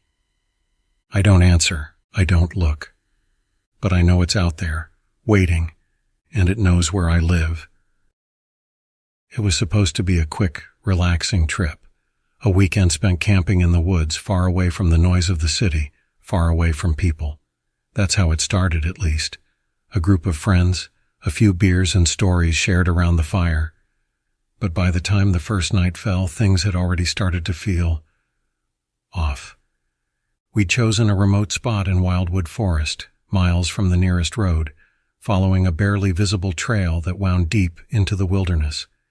It was the kind of place you wouldn't find unless you were looking for it. Exactly what we wanted, secluded, untouched, no tourists, no other campers, just us and nature. The ranger at the outpost had given us a strange look when we mentioned where we were headed. He didn't say anything at first, just stared at the map we'd shown him, tracing the trail with his finger. "I wouldn't camp too deep in Wildwood," he said finally, his voice low, almost like he didn't want anyone else to hear. "That place, strange things happen there. The deeper you go, the worse it gets." We laughed it off, of course. Strange things. In the woods. That's why we were there. To escape reality for a while. To let our imaginations run wild. But the ranger's words stuck with me, even as we hiked further into the forest, our excitement mounting as we finally reached our campsite. The clearing was perfect, surrounded by tall pines, a small stream running nearby, the ground soft and flat for our tents. As the sun set, we built a fire, cracked open a few beers, and settled in for what we thought would be a fun, carefree night. But as darkness fell, the forest around us seemed to change. The light from the fire only extended so far, leaving the trees just beyond the ring of light shrouded in inky blackness. and that's when we started hearing it. At first it was just faint, like the sound of leaves crunching or twigs snapping underfoot. We figured it was an animal, maybe a deer or a raccoon, foraging in the underbrush. But the sound didn't go away. It circled the camp, moving slowly, deliberately, just outside the firelight. Jenna was the first to comment on it. "Did you guys hear that?" she asked, her eyes scanning the dark woods. "Probably just some wildlife," I said, though I didn't believe it. The footsteps, if that's what they were, sounded too steady, too human. Still, we brushed it off and continued our conversation. But then the noises stopped, and the silence that followed was worse. It was like the whole forest was holding its breath. No crickets, no wind, nothing. And that's when the whistling started. It came from the trees, low and soft at first, like someone trying to whistle a tune but not quite getting it right. The melody was broken, disjointed. It would start, then stop, like whoever or whatever was making it didn't know the song. We all went quiet, listening. "Is that a person?" Luke asked, his voice barely above a whisper. "Maybe it's another camper," Jenna suggested, but I could hear the doubt in her voice. "There's no one else out here," I said, and I knew I was right. We were miles from any marked trail, and we hadn't seen a single soul on our hike in. We were alone. At least, we were supposed to be. The whistling continued, growing louder, closer. It circled us just like the footsteps had, moving around the camp. But we couldn't see anything. The fire crackled, casting flickering shadows, but the woods beyond the light were impenetrable. "Maybe it's a hunter," Luke said, but he didn't sound convinced. "Hunters don't whistle like that," Jenna muttered, her eyes wide, reflecting the flames. I stood up, grabbing my flashlight. "I'll check it out," I said, trying to sound braver than I felt. The truth was, the sound made my skin crawl. It wasn't just eerie. It was wrong, like something was trying to imitate a human but couldn't quite get it right. I stepped toward the edge of the clearing, the beam of my flashlight cutting through the darkness. The whistling stopped abruptly, leaving an unnerving silence in its wake. I swept the light across the trees, searching for anything that could explain the sound. But there was nothing, just shadows. "Hello?" I called out, my voice sounding too loud in the stillness. "Is someone there?" No answer. I stepped further into the trees, my heart pounding in my chest. The beam of my flashlight flickered, just for a second, but long enough to make me stop. I tapped it against my palm, cursing the cheap batteries. And then, just beyond the reach of the light, I saw it. A figure, tall and thin, standing between the trees. At first I thought it was a person, maybe a lost hiker or a hunter. But the longer I stared, the more I realized it wasn't right. Its arms were too long, its posture too rigid. And its face, it was pale, almost glowing in the dim light, but completely featureless. No eyes, no mouth, just smooth white skin. I couldn't move, I couldn't speak, I just stood there frozen, my mind struggling to comprehend what I was seeing. Then the whistling started again, but this time it came from the figure. It didn't have a mouth, but somehow the sound was coming from it, that same broken, disjointed melody, echoing through the trees. My flashlight flickered again, and when the beam stabilized, the figure was gone. Vanished. Like it had never been there at all. I stumbled back to the campsite, my heart racing. Luke and Jenna were both standing now, their faces pale, eyes wide. "You saw it, didn't you?" Jenna whispered, her voice trembling. I nodded, unable to form words. Without saying anything else, we packed up camp in record time. We didn't talk about it, didn't even look at each other, just moved as quickly as we could. By the time we were done, the first hint of dawn was creeping over the horizon. We hiked out in silence, none of us daring to look back. When we finally made it back to the car, Luke broke the silence. "What the hell was that?" I didn't answer. I didn't know how to explain it, but as we drove away from Wildwood Forest, I couldn't shake the feeling that we hadn't been alone out there, and I couldn't forget the way that thing had stood there, watching me with a face that wasn't a face at all. I haven't been back to Wildwood since. None of us have. But sometimes when I'm alone at night, I swear I can still hear that broken, haunting whistle, and I wonder, what would have happened if I had followed it? I always considered myself an experienced camper.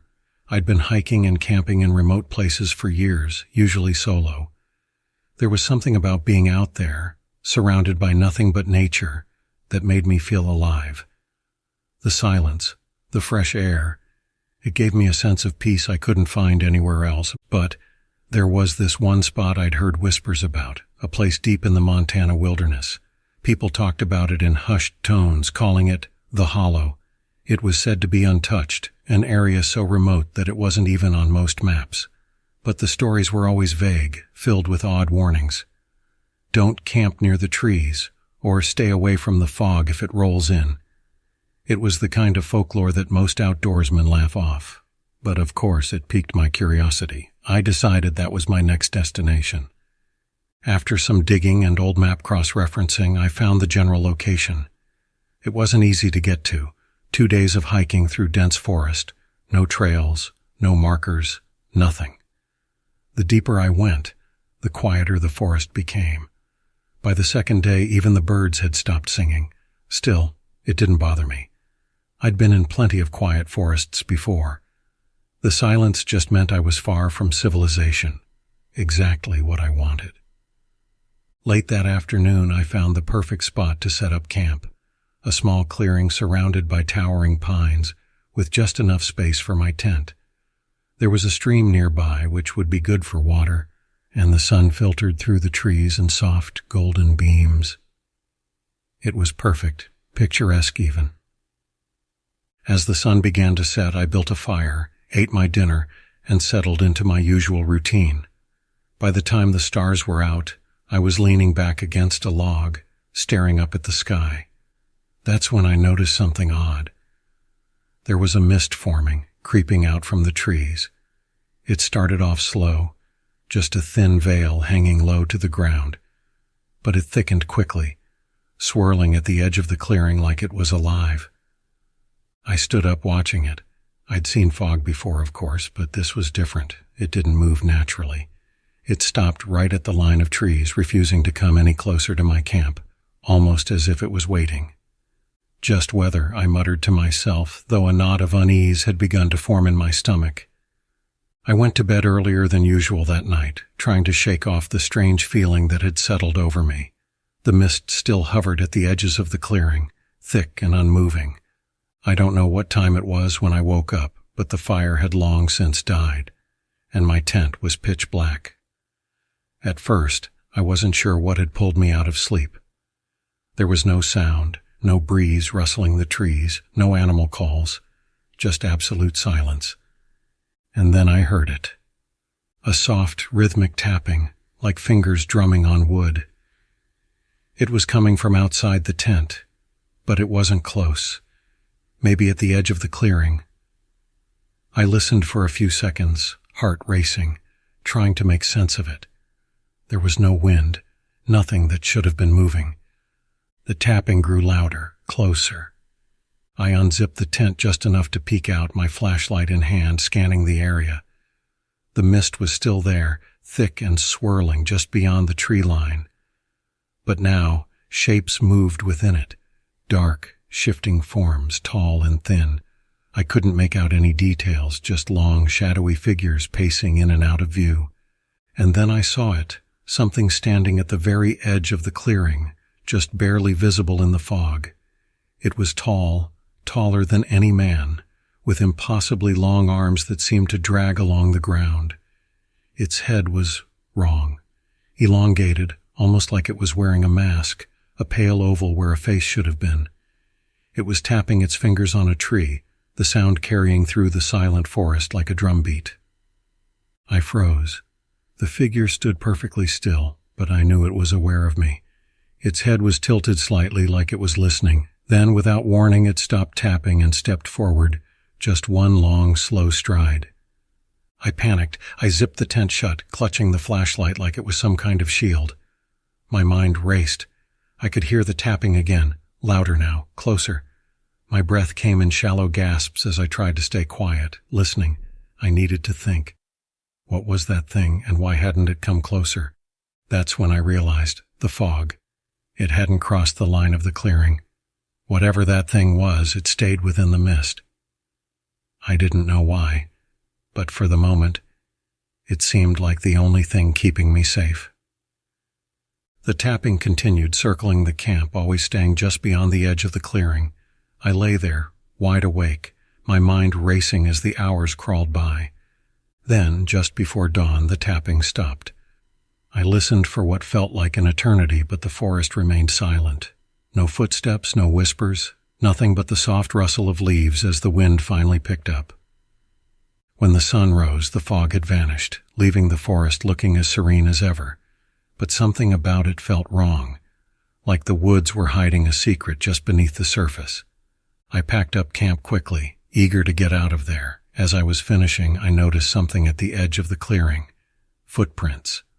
Long, deep imprints in the ground, far too large and spaced too widely to be human.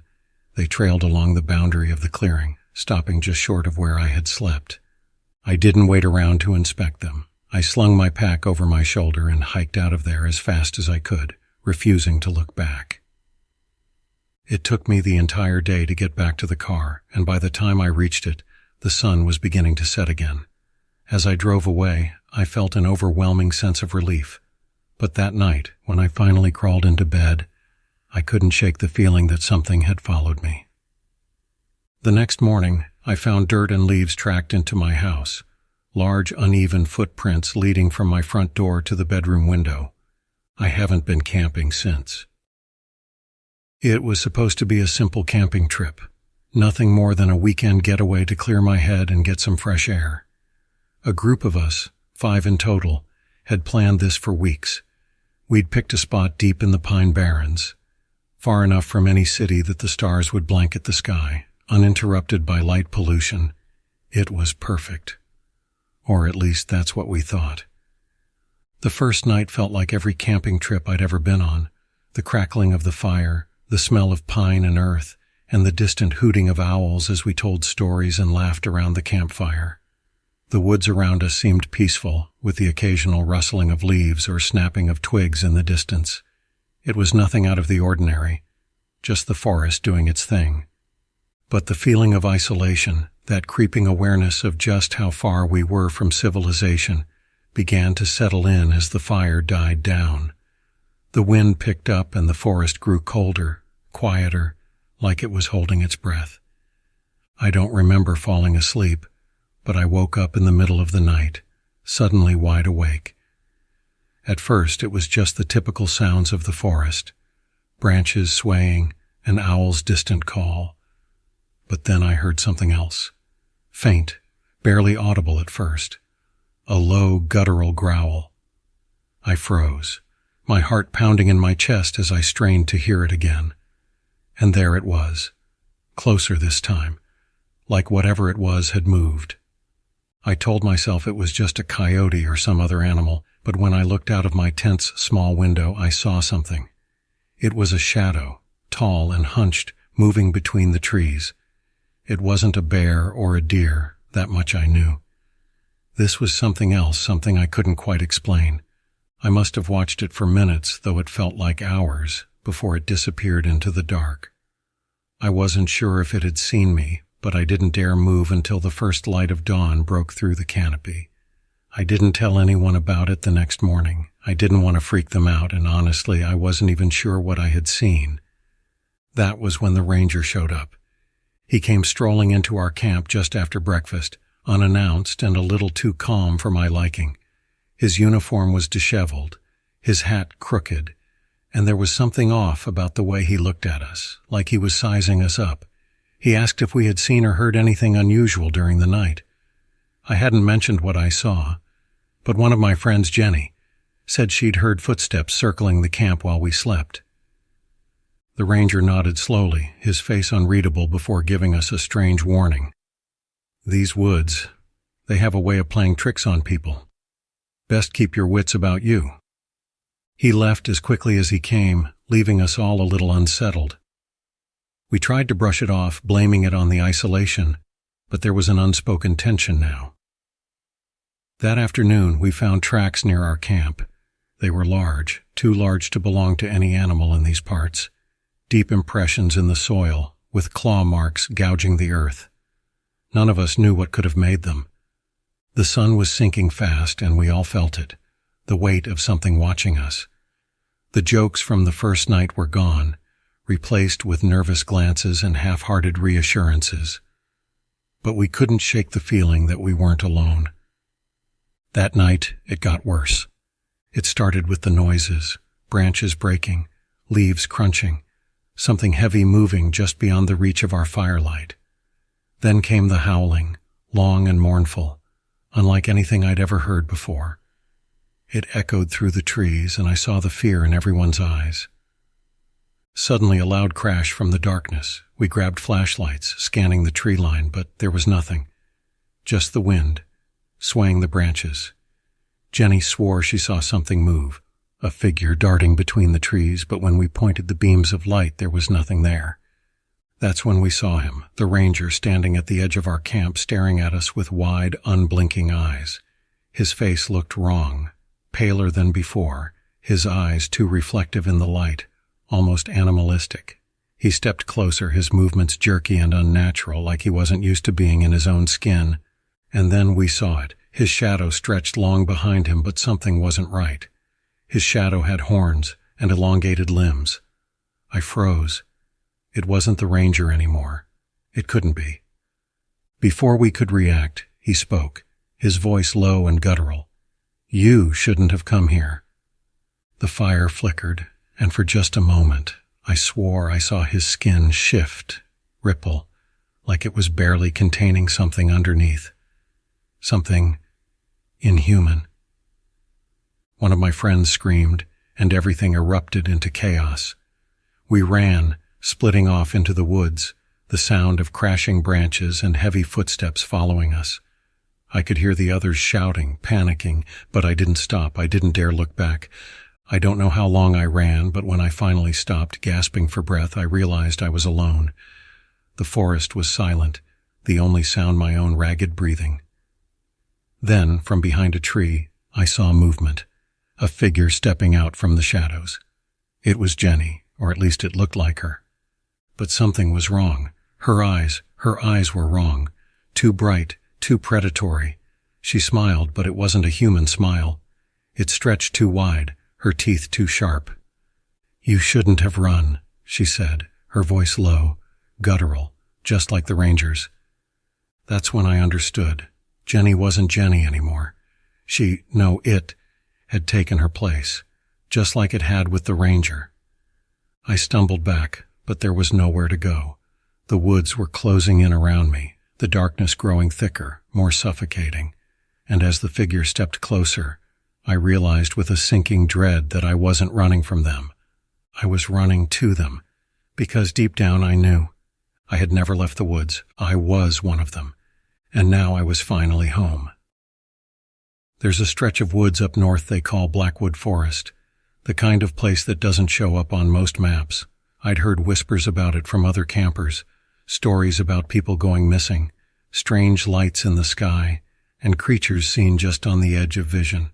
I never paid much attention to the rumors, thought it was all part of the local folklore. But last fall I decided to camp there, alone. It was supposed to be a test of sorts, a personal challenge to see if I could handle the isolation, the quiet, and whatever nature had to throw at me. I arrived at the edge of Blackwood just before dusk, the sun barely hanging onto the horizon. The woods had an eerie beauty about them, the trees tall and twisted, their branches black as though scorched with thick, tangled roots that seemed to writhe beneath the earth. But what struck me most was how quiet it was. No birds, no insects, just silence. I pushed deeper into the forest, looking for a good spot to set up camp. The deeper I went, the stranger it felt. There was something about the air, the way it pressed down on me, heavy and thick, like the woods were suffocating. But I ignored the feeling, chalking it up to nerves. I found a small clearing not far from a creek, perfect for setting up my tent. By the time I had a fire going, the sun had dipped below the horizon, and the darkness that followed was unlike anything I'd ever experienced. The trees seemed to absorb the light, and the shadows stretched longer than they should have. Still, I told myself it was just a typical night in the woods, nothing to worry about. Hours passed, and the fire crackled softly as I sat by it, listening to the distant gurgle of the creek.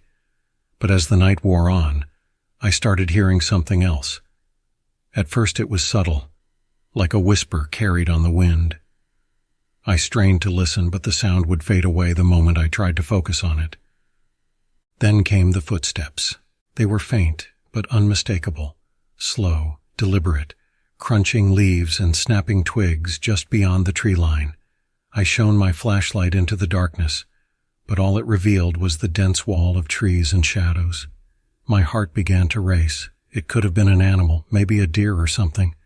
But the steps were too heavy, too steady. I stood up, knife in hand, scanning the forest around me. The footsteps stopped. I waited, the silence pressing in on me, but nothing moved.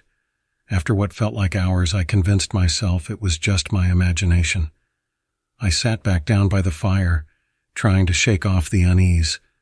But then I saw it.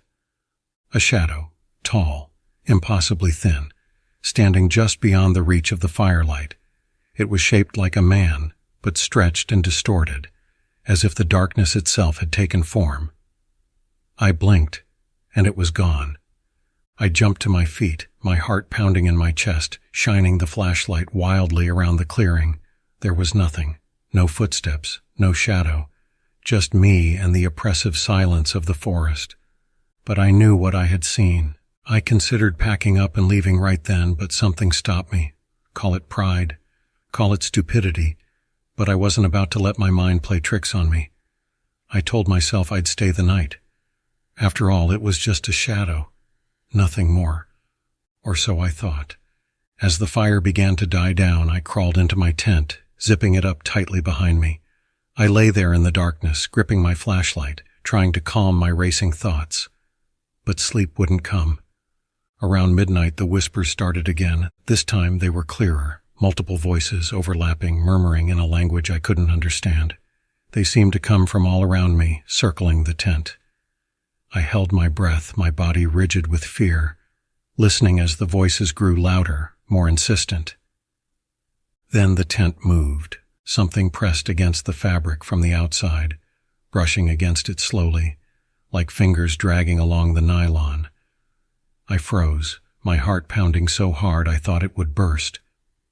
The whispering continued, now right outside, and the pressure against the tent grew stronger. I fumbled for my knife, but my hands were shaking too much to grip it properly. The tent shifted again, and I could hear breathing, low, ragged, like something was standing just outside. Summoning every ounce of courage I had left, I unzipped the tent and burst out into the night, flashlight in hand. The beam cut through the darkness, revealing nothing but trees and shadows. But something was wrong. The clearing. It wasn't the same. The trees seemed closer, their branches twisted into unnatural shapes, their roots snaking along the ground like veins. The air felt thicker, heavier, and the shadows. They moved. They shifted, curling around the trees like living things, slithering toward me. And then I saw them. Figures, tall and thin, their bodies blacker than the night itself, with long limbs and no faces. They stood at the edge of the clearing, their heads tilted in unison, watching me. I backed up slowly, my heart hammering in my chest, trying to keep the light on them. But the moment I moved, they moved too. Closer, slowly at first, their bodies barely visible against the darkness, but their presence undeniable. I turned and ran. I didn't care where I was going. I just needed to get away. The forest seemed to shift around me as I ran, the trees bending and warping, the path twisting in impossible directions. The figures followed, their whispers filling the air, louder now, echoing in my ears. My flashlight flickered, then died, plunging me into total darkness. But I didn't stop. I ran blindly, branches whipping against my face, my lungs burning. I could feel them closing in, their cold presence pressing down on me, suffocating me. And then, just as I thought I was done for, the forest opened up. I stumbled into a dirt road, collapsing to my knees, gasping for air. I looked back, expecting to see the figures emerging from the trees, but there was nothing. Just the still, silent woods. I didn't waste any time. I got up, ran to my car, and didn't look back as I sped down that dirt road, not stopping until I was miles away from Blackwood Forest. I don't know what I saw that night, and I don't care to find out. I haven't been back to those woods since, but sometimes, when I'm alone in the dark, I can still hear those whispers, and I know they're waiting for me to return. I never thought a simple camping trip would lead me here, to this moment where the very air feels wrong, thick with a presence I can't explain. My hands are trembling as I write this down, hoping someone will find it, hoping this serves as a warning. It started with a text from my old college buddy Sam. He was the adventurous one, always dragging me into his wild schemes. This time, it was a remote camping trip deep in the Blackwood Forest, far off the grid, where no cell service or tourist trails existed. The kind of place you hear urban legends about, whispers of strange creatures, of people going missing. I should have said no, but I didn't. We left on a Friday, just as the sun was starting to dip behind the mountains. The road grew rougher the farther we went, until it wasn't much of a road anymore, just a narrow, twisting dirt path cutting through the dense trees. By the time we reached the spot Sam had picked, it was dusk, the light fading quickly. The first thing I noticed was the quiet. Not the peaceful, calming kind, but an unnatural silence that settled over the woods like a blanket. There were no birds, no rustling animals, just nothing. I told Sam about it, but he waved it off like always, saying we were just deeper into nature than we were used to. We set up camp by a small clearing, the trees towering around us, their twisted branches forming a canopy overhead. There was no moon that night, just a thick darkness that swallowed everything. Sam made a fire, and we sat around it drinking beer and swapping stories about work, life, everything except the gnawing feeling growing inside me. Something wasn't right. Around midnight, as the fire flickered low, that's when I heard it. A faint sound in the distance, like someone calling for help. It was so far off, barely audible, but unmistakable. "Did you hear that?" I asked, sitting up straighter, trying to focus on the sound. Sam shrugged. "Probably just an animal." "No," I insisted. "It sounded like a voice." The sound came again, clearer this time. It was a voice, a woman's voice, crying out from deep in the woods. The hair on the back of my neck stood up. The cry wasn't frantic, but desperate, like someone pleading for help. Sam noticed the change in my expression and grabbed his flashlight. "You're really freaked out, huh?" he said, trying to sound casual, but with a slight edge in his voice. "I'll go check it out. Stay here." "Wait, are you serious, Sam? It's the middle of the night. We don't know these woods." He flashed a grin at me, the firelight casting eerie shadows across his face. "Relax. I won't go far. Just gonna see if it's someone lost or messing around." Before I could argue, he disappeared into the trees, the beam of his flashlight bouncing between the trunks. I sat there, listening as his footsteps grew quieter, until they vanished completely. Then the silence returned, thick, suffocating. I waited, watching the fire die down to embers, the cold night air creeping in around me. Sam didn't come back. I checked my watch. 15 minutes, 20, 30. Nothing. That's when I heard it again, the woman's voice, closer this time, clearer. "Help me." I grabbed my flashlight and stood up, my heart pounding. The voice was wrong. It wasn't just that it was closer. It sounded off. The tone was too even, too calm for someone in danger. It echoed around the trees, as if the forest itself was mocking me. "Sam," I shouted, shining my flashlight into the trees. No response. "Sam, if you're messing with me, it's not funny." The voice came again, from my left this time. "Help me!" I pointed the flashlight toward the sound, but there was nothing, just trees, shadows, and the endless dark. I turned around, scanning the other side of the camp, and that's when I saw something. A figure, standing just at the edge of the clearing, half hidden in the shadows. "Sam?" I called again, my voice shaking. But it wasn't Sam. The figure was tall, impossibly tall and thin, its limbs too long, too twisted. It was standing unnaturally still, facing me, but I couldn't make out any details. Just a vague, distorted silhouette. Then it moved, slowly, deliberately, stepping forward into the dim glow of the dying fire.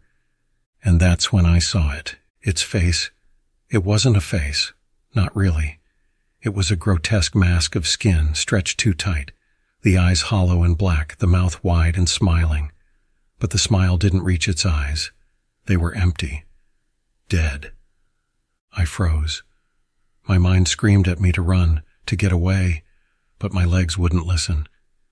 The thing took another step closer, its head cocked to one side like it was studying me. And then, in that same distorted, too calm voice, it spoke. "Help me." The voice didn't match its mouth. The words came out, but the lips didn't move. They just hung there, twisted in that horrible smile. I turned and bolted, sprinting blindly into the woods, not caring where I was going, just needing to get away. Branches whipped at my face, the ground uneven beneath my feet. But I didn't stop. I couldn't stop. The voice followed me, though, growing fainter, but always just behind me. "Help me, help me." I don't know how long I ran. Time lost all meaning. My lungs burned. My legs ached. But I kept going until finally, mercifully, I saw the road. I stumbled onto it, collapsing in a heap, gasping for air. I looked back, expecting to see the thing standing at the edge of the trees. But there was nothing, just the dark woods, silent and still, as if nothing had ever been wrong. Sam was never found. Search teams combed the area for days, but there was no trace of him, no footprints, no belongings. It was like he vanished into thin air. They said he must have gotten lost in the forest, maybe fell into a ravine, but I know the truth. I know what I saw. I left the town a few days later, but I can't stop hearing it. Every night as I lay in bed, I hear that voice, soft, distant, but unmistakable. "Help me." And every night it gets closer.